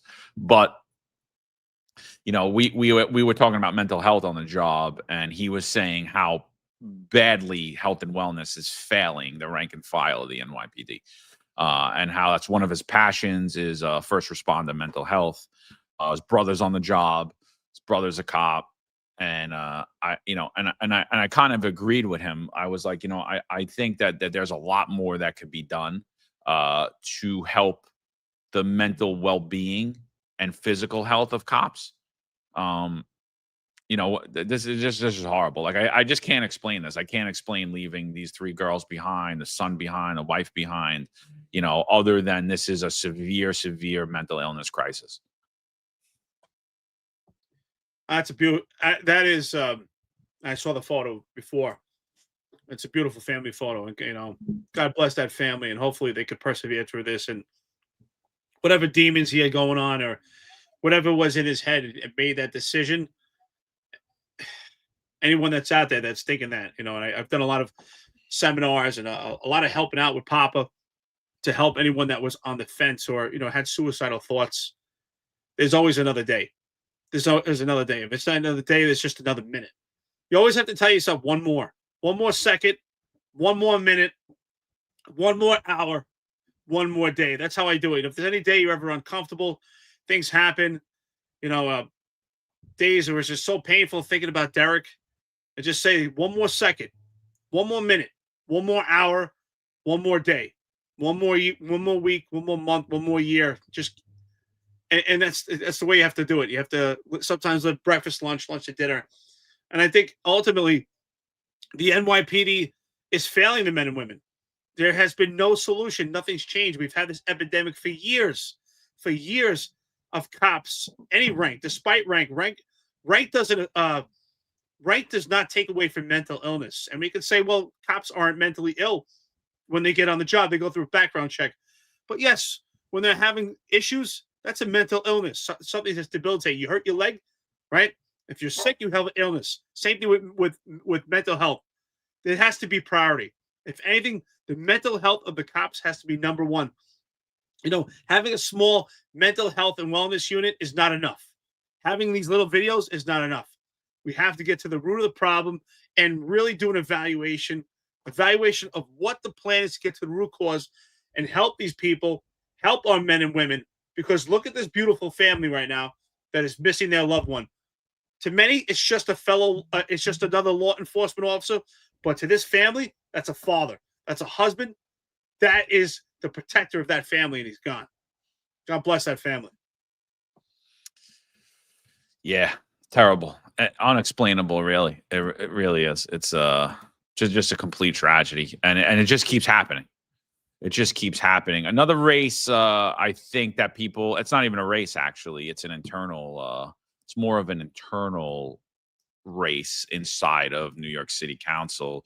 So they're going on who the next New York City Council speaker is. Currently, a lot of the radicals in City Council who control the City Council, they're getting behind Crystal Hudson. Crystal Hudson is a far left member of the DSA, basically totally aligns with Zohran Mamdani, which is a scary thing. You don't want you don't want a radical in charge of the mayor, and then the radical as the city council speaker. Here is Crystal Hudson at a gala. And welcome to the People's Republic of Brooklyn. She literally refers to it as the People's Republic of Brooklyn. Again, she's solely behind the abolishment of the gang database, abolishment of the SRG, giving the CCRB final disciplinary authority. So that's really something scary that people need to pay attention to. And again, breaking ranks in New York City breaking ranks during the mayoral election affected New York City Council elections, and we actually lost seats instead of picking up the seats we should have picked up. We should have had Elijah Diaz in New York City Council. We should have had Athena Clark in New York City Council. We should have had Janine Acquafreda as the Brooklyn Borough President. We should have had a common sense person as a public advocate, whether it would have been a Marty Dolan or a Gonzalo Duran as the controller, as the public advocate. We could have did a lot better. And when we break ranks and we vote for independents who are far left progressive Democrats, it affects the entire ballot. And so that's real dangerous. That's honestly, the council, the New York City Council speaker currently is Adrienne Adams. You could argue that she has more power than the mayor of the city of New York. Well, I actually think the answer to that is overwhelmingly yes. I think the city council speaker has far more power than the mayor. With 2/3 vote, they could actually remove the mayor of New York City. So, and the council speaker can actually propose and move legislation that could affect the police department even further. And it's already been done for the past. You look at the past few years and all the legislation that's been done by city council has really changed the trajectory of the city, trajectory of the police departments. Absolutely. The city council has a lot of power. So shout out to my brother Sal Greco that always says local level politics is far more important than what happens on the national level. And I think he's absolutely right. I think he's spot on when it comes to that. There's no doubt about it. Speaking of Sal Greco, did you get a chance to see the interview with Faison yesterday? Yeah, I was watching. It was actually pretty good. It was actually pretty cool. Yeah, I think Faison dispelled a lot. Listen, do I think he's perfect? Do I think everything that he said is 100%? No, but I think he dispelled a lot of the stuff that was out about him, even stuff that I've said. Because I really did. I'm not going to lie. I really thought he was a DEI hire, but then to hear him explain that he's the only CO who's ever was actually a licensed pilot and also a licensed instructor. I mean, I got to say that was I was 100% wrong about that he was not a DEI hire. And if there's no one with his experience level, then not only was he the first black, I know that the thing is always the first. Not only was he the first black CEO of aviation, but he was also the most qualified. If that is in fact true, then he is the most qualified one to ever hold the position. He's actually the first one to actually be a pilot also, right? But that's the problem with the whole DEI movement. And that's, I think, going back to what Charlie Kirk had said in the past, is that if he sees a black person in a position of power or a position of authority and prominence, that you look at it and you have to question, is this a DEI hire? And unfortunately, the reason why we did question it is because of Eric Adams' appointments throughout this entire administration. So there are maybe some great appointments that we just overlooked for that reason. So I thought it was a great interview. Again, I don't agree with everything he said, and I don't necessarily believe everything, but I think at the heart of it, the majority of it, it does sound like he had the right tools and he had the right resume to be there. No, yeah. I mean, Hardcore says Faison's pulling the wool over your eyes. Dude destroyed the command with nepotism of unqualified transfers. So, I mean, he brings up a point where he said, I didn't transfer anyone. If that's true, I mean, if you're not getting transferred out because you're not in with the in crowd, I really got no issue with you. And if he only brought in admin people, I mean, it's not really that big of a deal. And a lot of his charges were bullshit. I mean, when he went through the charges, the 17 charges, I mean, it was real bullshit, I'm not saying that he wasn't guilty of some things. I'm just saying like what they hit him with was ultimately bullshit. And I know that there's litigation against him, and I'm not saying whether he's guilty or not. We'll see what the courts deem it. And I think there's some legs with that litigation. I don't think the litigation's frivolous. I think some of the things they said about his supervision style or weighing in on equal opportunity, I think sound like they're legitimate. They sound like they're legitimate concerns. But at the end of the day, when we talk about qualified, unqualified, dangerous, not dangerous, the one thing I think that stands out for me with the interview is he retires in good standing, and he still has his pilot's license, and he's still a licensed instructor. So, I mean, I can't lose sight of those things based upon my own biases of how I feel about Eric Adams, Jeffrey Maddrey, and their friends. You know what I mean? It's just those things stand out to me a lot. It is what it is. So what I do take issue to is that a lot of the stuff that he's pointing to, and Rob Lucas says it here too, that everything he's pointing to is about racism. That part I agree. He's pointing to everything as racism, but I don't think it's just racism, right? We got to look at nepotism, cronyism, and just epic failures, incompetence, inadequate. So do I think there is some merit there, potential racism? Yes. But also we need to look at what's going on with nepotism and cronyism. And that ultimately, even with the entire Eric Adams administration, I don't really think necessarily a lot of the stuff we saw was because of racism. Really, it's because of nepotism.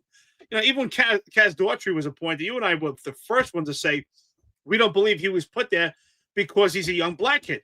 He was put there because of his ties to Jeffrey Maddrey and Eric Adams, because of nepotism.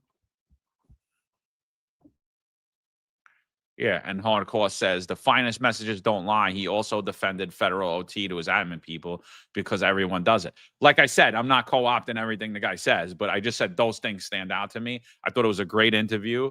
And regardless of the things that I don't agree with what he said or I just don't believe, I think I give him a lot of respect for going on. I thought it was a good interview. I thought it was a great show. Check that show out. And I think at the end of the day, what I said remains true. A lot of the stuff he was charged with was bullshit. He's still a licensed pilot. He's still licensed to be an instructor. I mean, and that's not an easy thing to accomplish, and that's not an easy thing to have, and that's not an easy thing to maintain. So if he's able to do that, most of the stuff that was on those complaints is BS. But some of that stuff I believe is legit, and he did get found guilty of some of the stuff. So I mean, and that's ultimately it. But I thought overall we got to hear a perspective from somebody that was slandered and trashed in the media, and you got to hear the overall story of it. And I think a lot of the stories that were told about him were debunked. Well, I think we can make the comparison from him to Jessica Tisch also, because the question is, does that make him a more suitable commanding officer, the fact that he actually has his pilot license and the ability to be instructed? Does that make him more suitable? I mean, Jessica Tisch, she never wore the uniform. Does that make her less attractive or less suitable to be the police commissioner? I think that's a lot of good questions, a lot of analogies to make, right? Because typically in the past, the commanding officers do not have their pilot license, and now he does. Does that make him suitable? And I have some questions. So the answer is, while he may be an actual licensed pilot and instructor, does he have the tools and the experience though to be the commanding officer of that unit? Does he have the ability to be the leader of that unit? So do I think there are some mistakes on his fault? Absolutely. Do I think there's some merits to his claim as well? Yes. And that's why I think it was a great episode. So Sal, shout out to you, brother. Episode was fantastic. Eric did a nice job. It was definitely a good watch. Yeah. And the other point that he made, and I thought it was a fair point, was he was like, before I got there, like detectives and cops were running that unit, because how could you run the unit if you've never actually done it? You know what I mean? If you actually don't understand it. And so I thought that was a great point that he brought out. And I thought the point that they brought out about that, like, there is a difference between a military trained pilot and a civilian pilot. Now, do I believe that the skills aren't there in the military? No, I believe that if you were a pilot in the military, you 100% could be a civilian pilot. But there are differences. It doesn't mean you could just move over easily. It's like saying, all right, you were, I don't know, you were a cop here. Could you not be a cop there? Sure, you could be a cop there. Is there some training and things you have to get accustomed to? Absolutely. Does that mean that a military pilot can't transition over? I don't believe that's the case. I don't believe that they made that case because I don't agree with that. I think 100% a military pilot could transition over to a civilian pilot. We see it often. Most of the pilots you're flying with in the sky when you're traveling were former military pilots. I have a naval air base where I live right now, and most of them are still flying. You know what I mean? They were flying jets, and now they live around me, and they're flying airliners. You know, so I think the transition's there. I think those skills are there. But there was a lot of stuff that I wasn't aware of that I think it enlightened me on a little bit. But overall, good interview. And I think that's the beauty of this platform is you hear all the opinions and you don't just get one side of the story. We let people say their opinion. Sometimes we get it right. Sometimes we get it wrong. And I think that, you know, ultimately we give everyone the ability to express their thoughts and their opinions. And that's more important than our opinion or your opinion. Right? Like it's let's get it out there. Let everyone say what they got to say. We might all disagree with it at the end, but at least we know where we're coming from. John, something my father always taught me growing up. He said, your boss might not always be right, but they're never wrong. So maybe the same thing for us. We're not always right, but never wrong.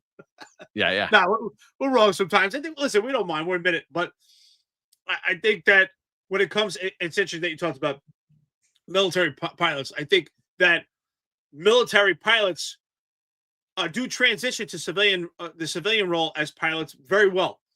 In comparison, I think a civilian pilot would have a lot more difficulty transitioning to a military pilot. So I see you laughing. What's the comment here? Eric transitioned from abusing Iraqi civilians to abusing Americans. RH, we were just going to agree. He said that everyone should have free mental health care, not just I was just going to agree with you, and now here you go. Hey, you got to transition. See, there was crossover. Fucking RH, unbelievable. So, all right, let's start winding down. But before we do, here's one.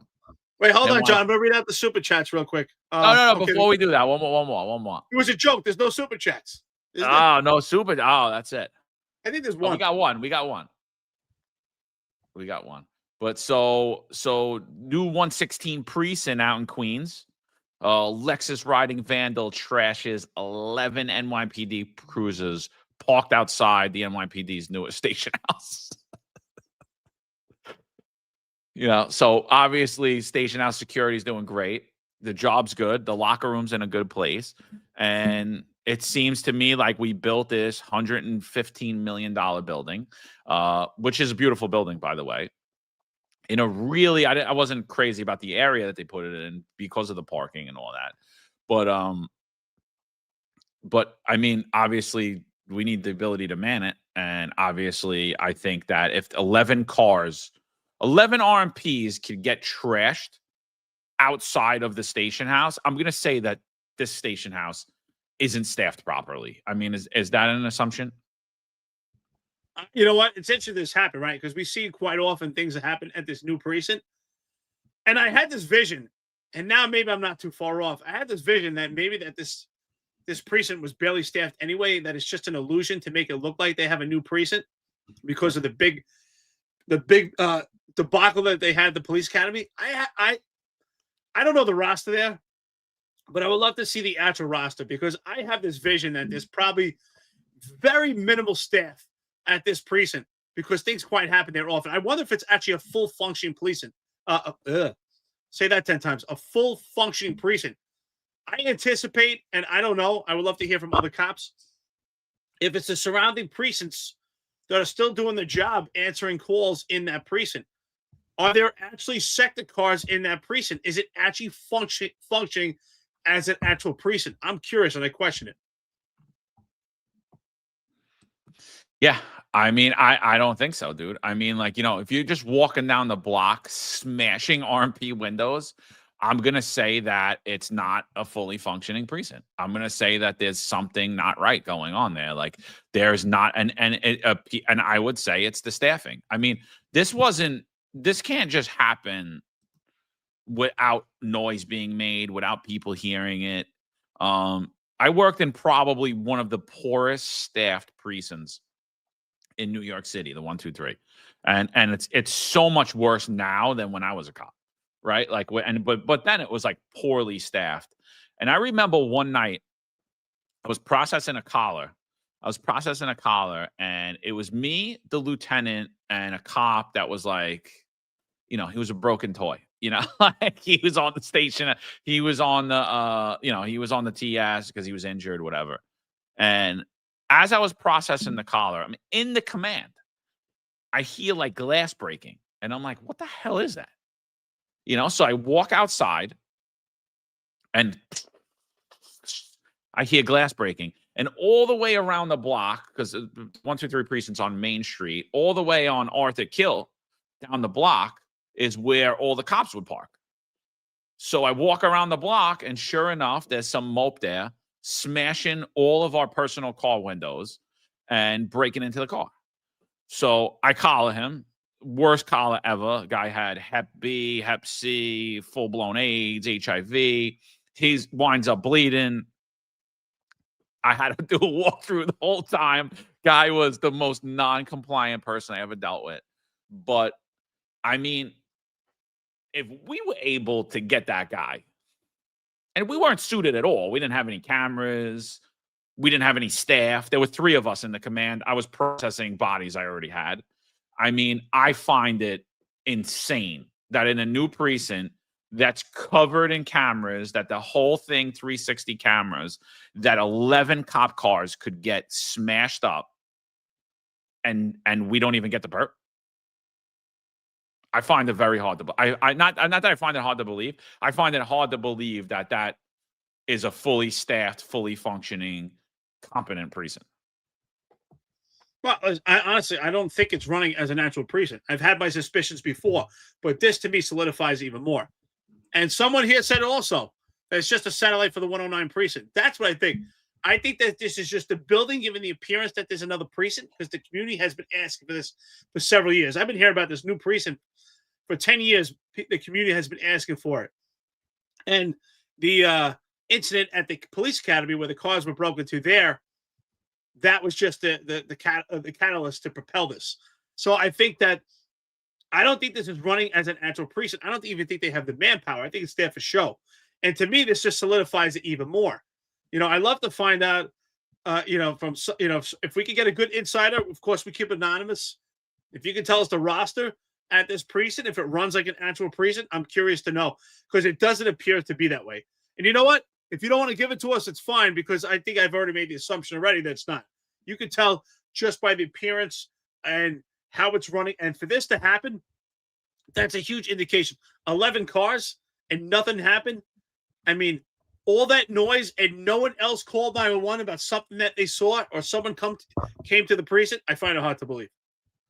And the other thing is, and someone mentioned it here, it's like, why were there 11 RMPs parked? Like, right? Like, that was always the biggest thing. What was always the biggest thing? Lack of vehicles, right? You had the bodies, but you didn't have the vehicles, right? It's like, oh, you're running anti-crime. Oh, we only got one unmarked. Oh, the conditions team, they don't got an unmarked. They got to get into the school safety van or, there was always this sharing of RMPs. Now we're talking about a brand new facility that has 11 cars parked on the street unused. 11. How many other cars were unused that night? I never heard of that before, ever. 11 vehicles sitting unused, and someone had the ability to go around and smash. So that's a police precinct, people. How safe is your neighborhood?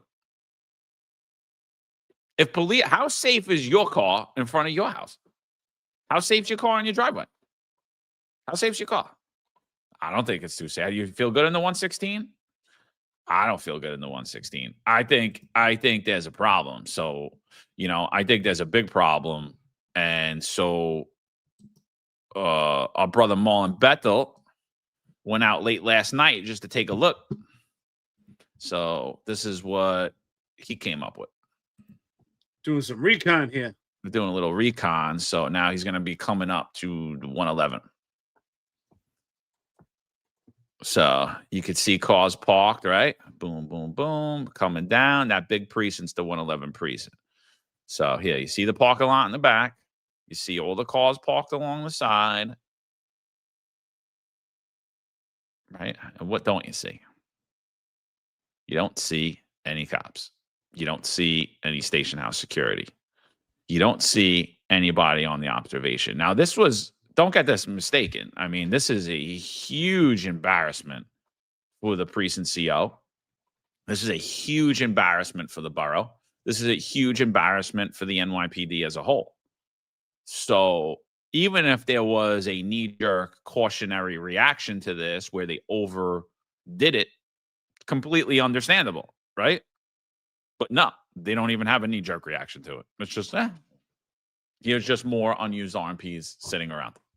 I want to be surprised if the NYPD is more insulted that Marlon is doing his own investigative reporting right now, and Marlon's checking out the scene. They'll probably put more emphasis into finding out what car Marlon was in and actually the car that actually damaged the cars with travel. Yeah, let's get those guys to the Finance Unfiltered. That's it. Their concern will be about. Oh no, but John Shell already retired, so maybe we shift gears. You know, they're too busy at One Police Plaza. There's no doubt about it. You saw that video. Oh, did I say the 111? I'm sorry. People, I meant the 116. People going nuts. I said the 116 earlier. If I said the 111, I'm sorry. Let's not upset Ron Layson, all right? Yeah. But no doubt about it.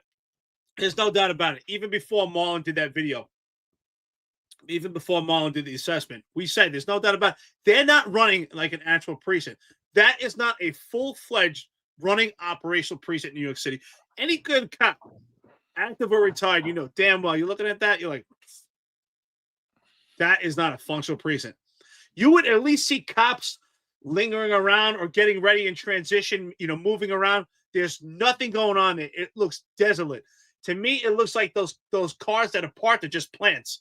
And who parks like that? Also, cops. When do cops park parallel parked on the street for police cars that you're going to use? There's no combat parking. These are police cars that potentially could be used for patrol. We don't park police cars in a parallel park position that you may need to get out in an emergency situation. To me, that's not a functional precinct. No, yeah, I totally agree. Did you see the thing that I put out the other day about the inspection sergeant that wrote the cop up on Mobile Field Force 12-hour post for having a cup of coffee? Yeah, somebody sent me her picture. She looked really impressive. Did you get her? Did you get her arrest record? It was even more impressive. Atrocious. Yeah. So Rob says station house security was on a personal, not allowed to have a cup of coffee in public. So what do you think about that? Would you ever write someone up for just having a cup of coffee on a 12-hour post? Of course not. I would bring my guys coffee. I would bring them water. I always took care of my people. Absolutely. You take care of your people, they take care of you. That's not. Listen, first of all, she shouldn't be in that position. Zero. She may be a sergeant, but she's not a leader. She's a supervisor. I hope she's watched this too. Shame on you. This is how you want to treat people. How do you expect them to treat you? And one day you won't be on the job anymore, and you have to live that you. This is how you treated people. It's disgusting. I'm sure she was a nasty cop too. Nasty cops become nasty bosses. She's not a leader. She just doesn't have it in her. And shame on them for putting her in that position. I'm sure that helps morale. We're talking about morale all day. That doesn't make morale any better. That's terrible. It makes it far worse. I just want to give a shout out to Marty. Marty's my favorite new guy. He says, McCarry, tough guy, light up the cigar instead of sucking on it. Build a maintenance clerk. So I don't smoke cigars. I've been going to cigar events though, and I still don't smoke cigars and I don't drink. But I have sometimes I chew on a cigar. It relaxes me. Because I did smoke at one time in my life. I just don't anymore. So for those of you that were asking, so I don't smoke cigars at all in my house, in my car, anything, but I do chew on them sometimes. So I was told that, when I was a cop by John Shell and Viral News back when things weren't too good, that, I was a tough guy because I wanted to have a goatee and smoke cigars. Yeah. I'm actually going to go to a cigar event later this evening as well, but I'm going to be outside, not breathing in it. So, it's everybody smokes cigars now. Like everybody, I guess we're just at that age now. Everybody smokes cigars. They say it builds testosterone a little bit. It gives a little boost. Yeah. I'll stick with the creatine. You're good. I can't. I saw some pictures. You look a little burly lately. You're good. Yeah. So Danny says build a maintenance clerk. Yeah. So yeah. I mean, but it's funny. Like it's always from guys that don't reveal their own name. They got shit to say. It's like it's hysterical. Yeah, I was there for 2 years. 100% out of an 18-year career. I was there, proud of it. I actually did work for people that were there. Fix up all the gyms in the NYPD, gave better facilities. So I'm actually proud of my work there. And I guarantee I made more arrests than Marty. I guarantee I supervise more people than Marty. And I guarantee people respect me even till today more than they do Marty. So, that stuff, I love it. Keep the hate coming. I got no problems with it. What else? So we got that. Other thing. So the reinstatement that Eric Adams is proposing for COVID. So none of the agencies really have any knowledge of what's happening yet. Everyone's waiting for this hearing on the 19th. So the job doesn't know about it. The FDNY doesn't know about it. Now, FDNY will obviously bring their employees back. They're a totally different agency than the NYPD. FDNY commissioner has already said they'll bring them back. I believe Tish has already said that she would bring them back, but I don't believe that. I want to see, like, in writing what that policy looks like, how that is, who's it affecting, is there any and is there any catches? And I believe there are going to be some catches, and we really won't know till the 19th. I'm going to follow up with DCPI later today to see if they'll give us any information that they have. But again, I don't even think they know. I don't think the whole process was even well thought out. I think this is just another one of Eric Adams' talking points. I don't believe a word the guy says. Joel Ramirez says earlier that Adams said he's going to appoint people to the rent control board to block Zohran Mamdani. I mean, that would be the first thing that he's done in 4 years where he actually follows through with what he says, if he in fact does it. But he's said a lot of things and not done any of them. And so I don't really know where we stand with the reinstatement process. And again, like I said, if there is no catch and you could be reinstated, I do think you should go back and get your good name back, and then either vest out or retire on your own, and continue your lawsuit. Whatever you decide to do, I think the city harmed you. I think it's a slap in the face to you. I think that you should be compensated and reinstated. I don't know how it affects your case going down the road, but I'll tell you right now, I've been dealing with the courts for 3 years. I think that the courts in New York are captured. I don't think Trump's DOJ is coming to save us. I don't think Hartmeet Dillon gives a shit. I don't think Leo Terrell gives a shit. They're currently in charge of the Justice Department, DOJ. We literally had a judge come out, and I'm pretty sure it was the same judge I have.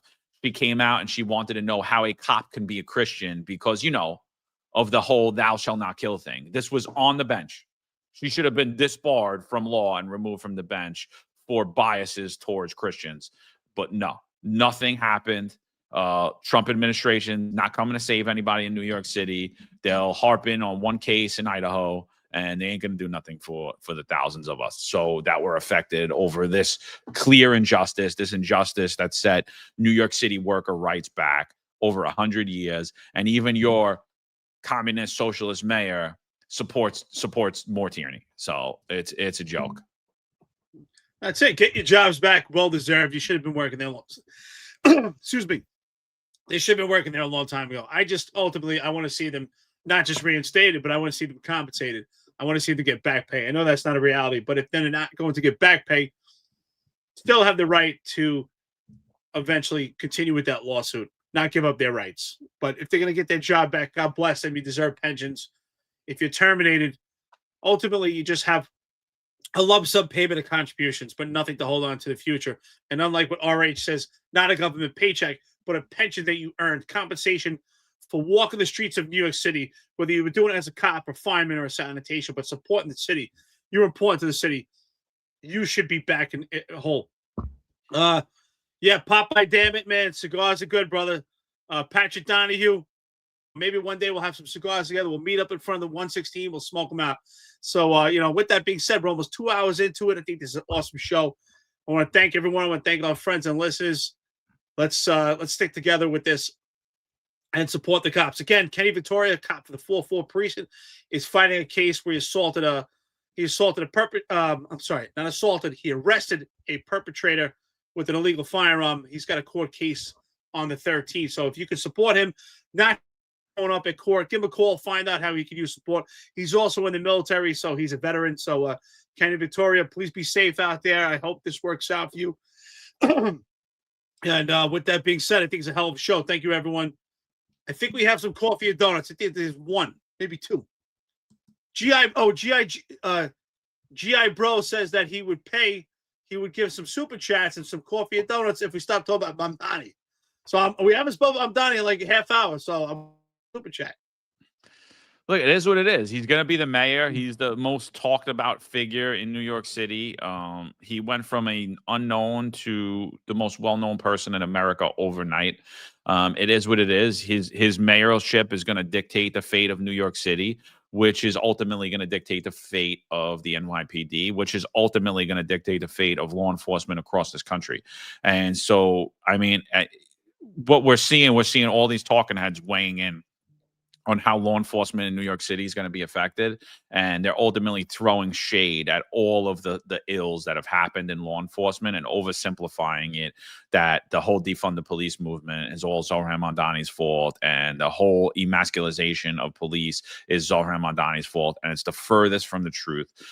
There has been no politician to date, other than Curtis Lewa, that had a plan to bring up the morale, to stop the attrition at the rate it's happening, to stop young people from vesting out and resigning, and actually give the NYPD the ability to recruit and retain.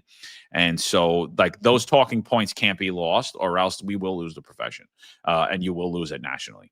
You know, and that goes for you guys that feel that you're safe down in Florida too, because whatever happens up there is coming your way too. So, I mean, you know, it's all a lie. You know, they're just oversimplifying everything and blaming it on this guy. So I think, unfortunately, you know, we talked a lot about Adams. We talked a lot about Kaz. We talked a lot about Shell. We talked a lot about Madry. We talked a lot about Caban. We're going to be talking a lot about Zohran Mamdani and who he appoints to the New York City Police Department. So you got to get used to it, GI Bro. So shout out to Z Corp Alpha. He says the governor of New York State has already rejected the free bus idea. 100%. I mean, again, that was just a talking point.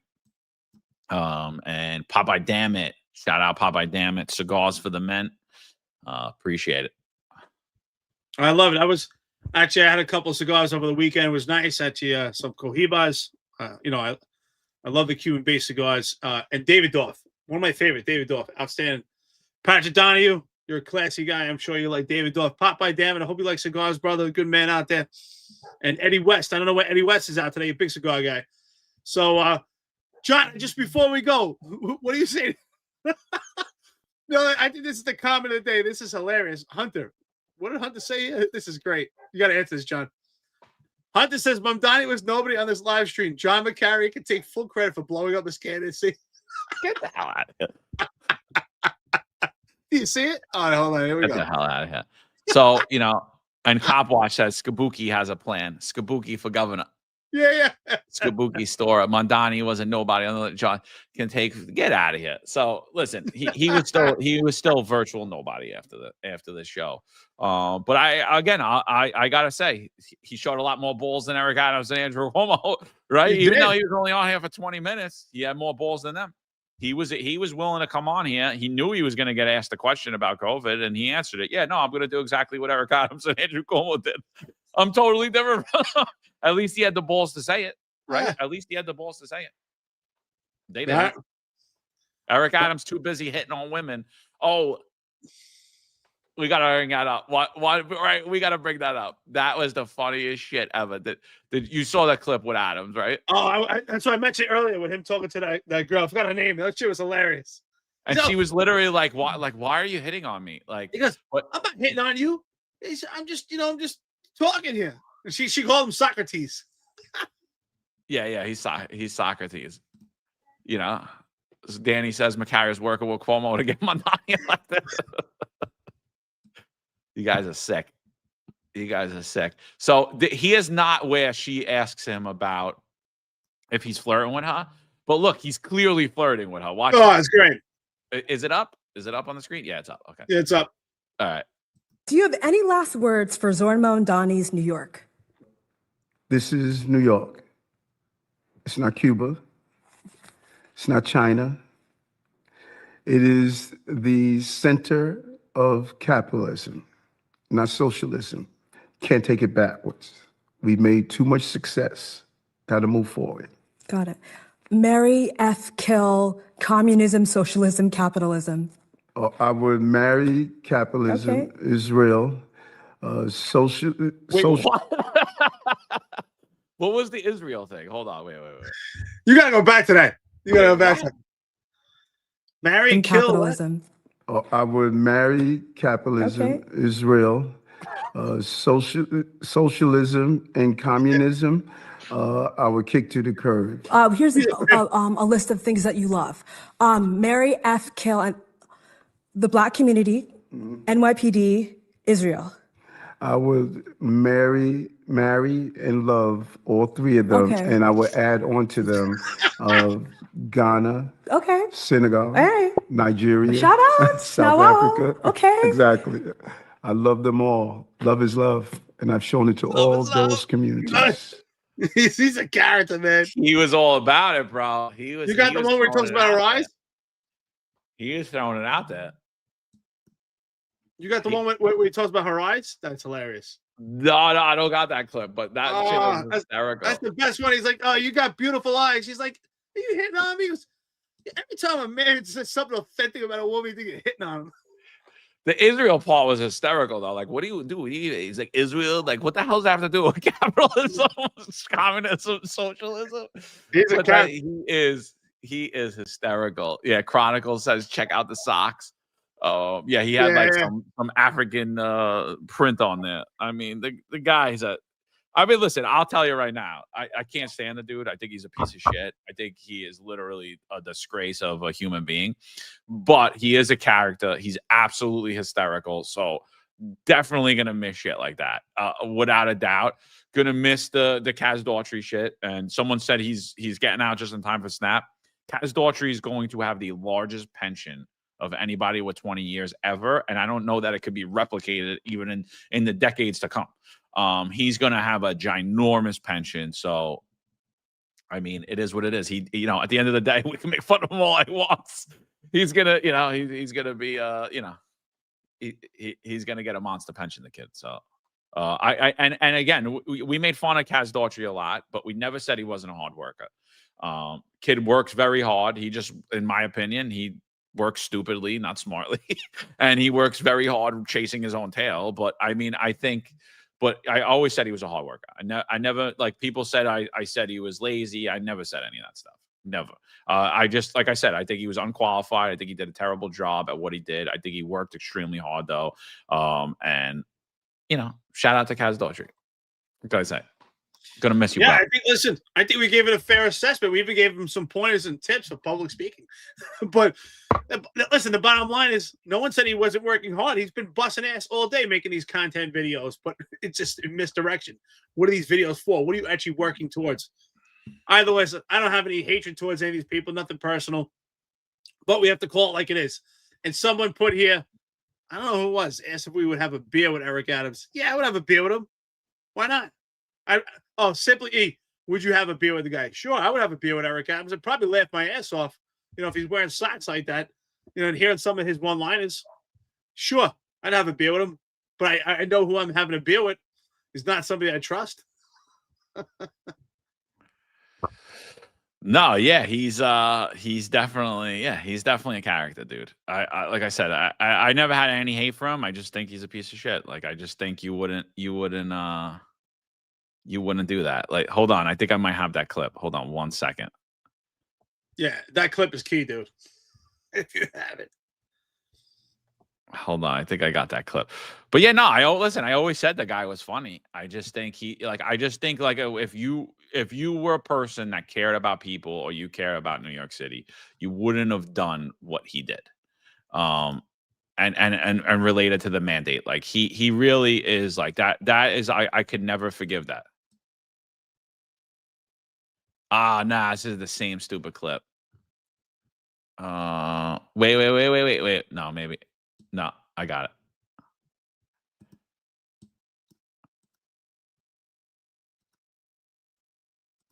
All right, let's get that.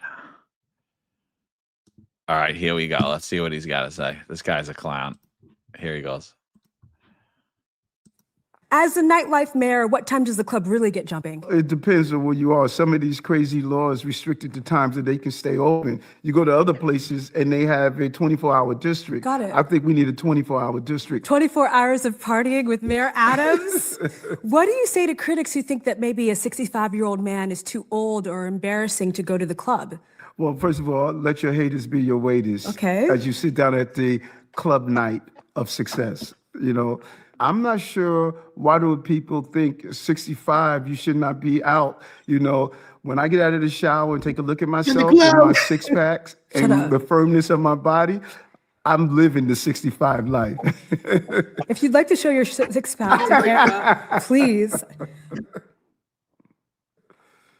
If you could wine and dine the Statue of Liberty on a date, where would you go?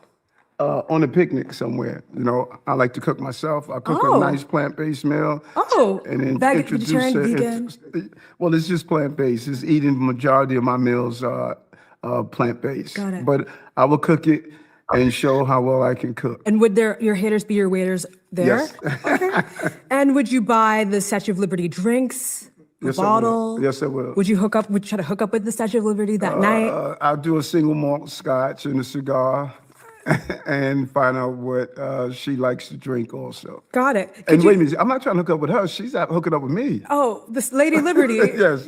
And if you could talk to this camera like it's a shorty from Rockaway, Yes. how are you picking them up at the club? See what happened to you, shorty from Rockaway? You should have hooked up with me and you would have been the first lady of the mayor. You didn't, so you're still on Rockaway, taking that A train, and I'm here at City Hall.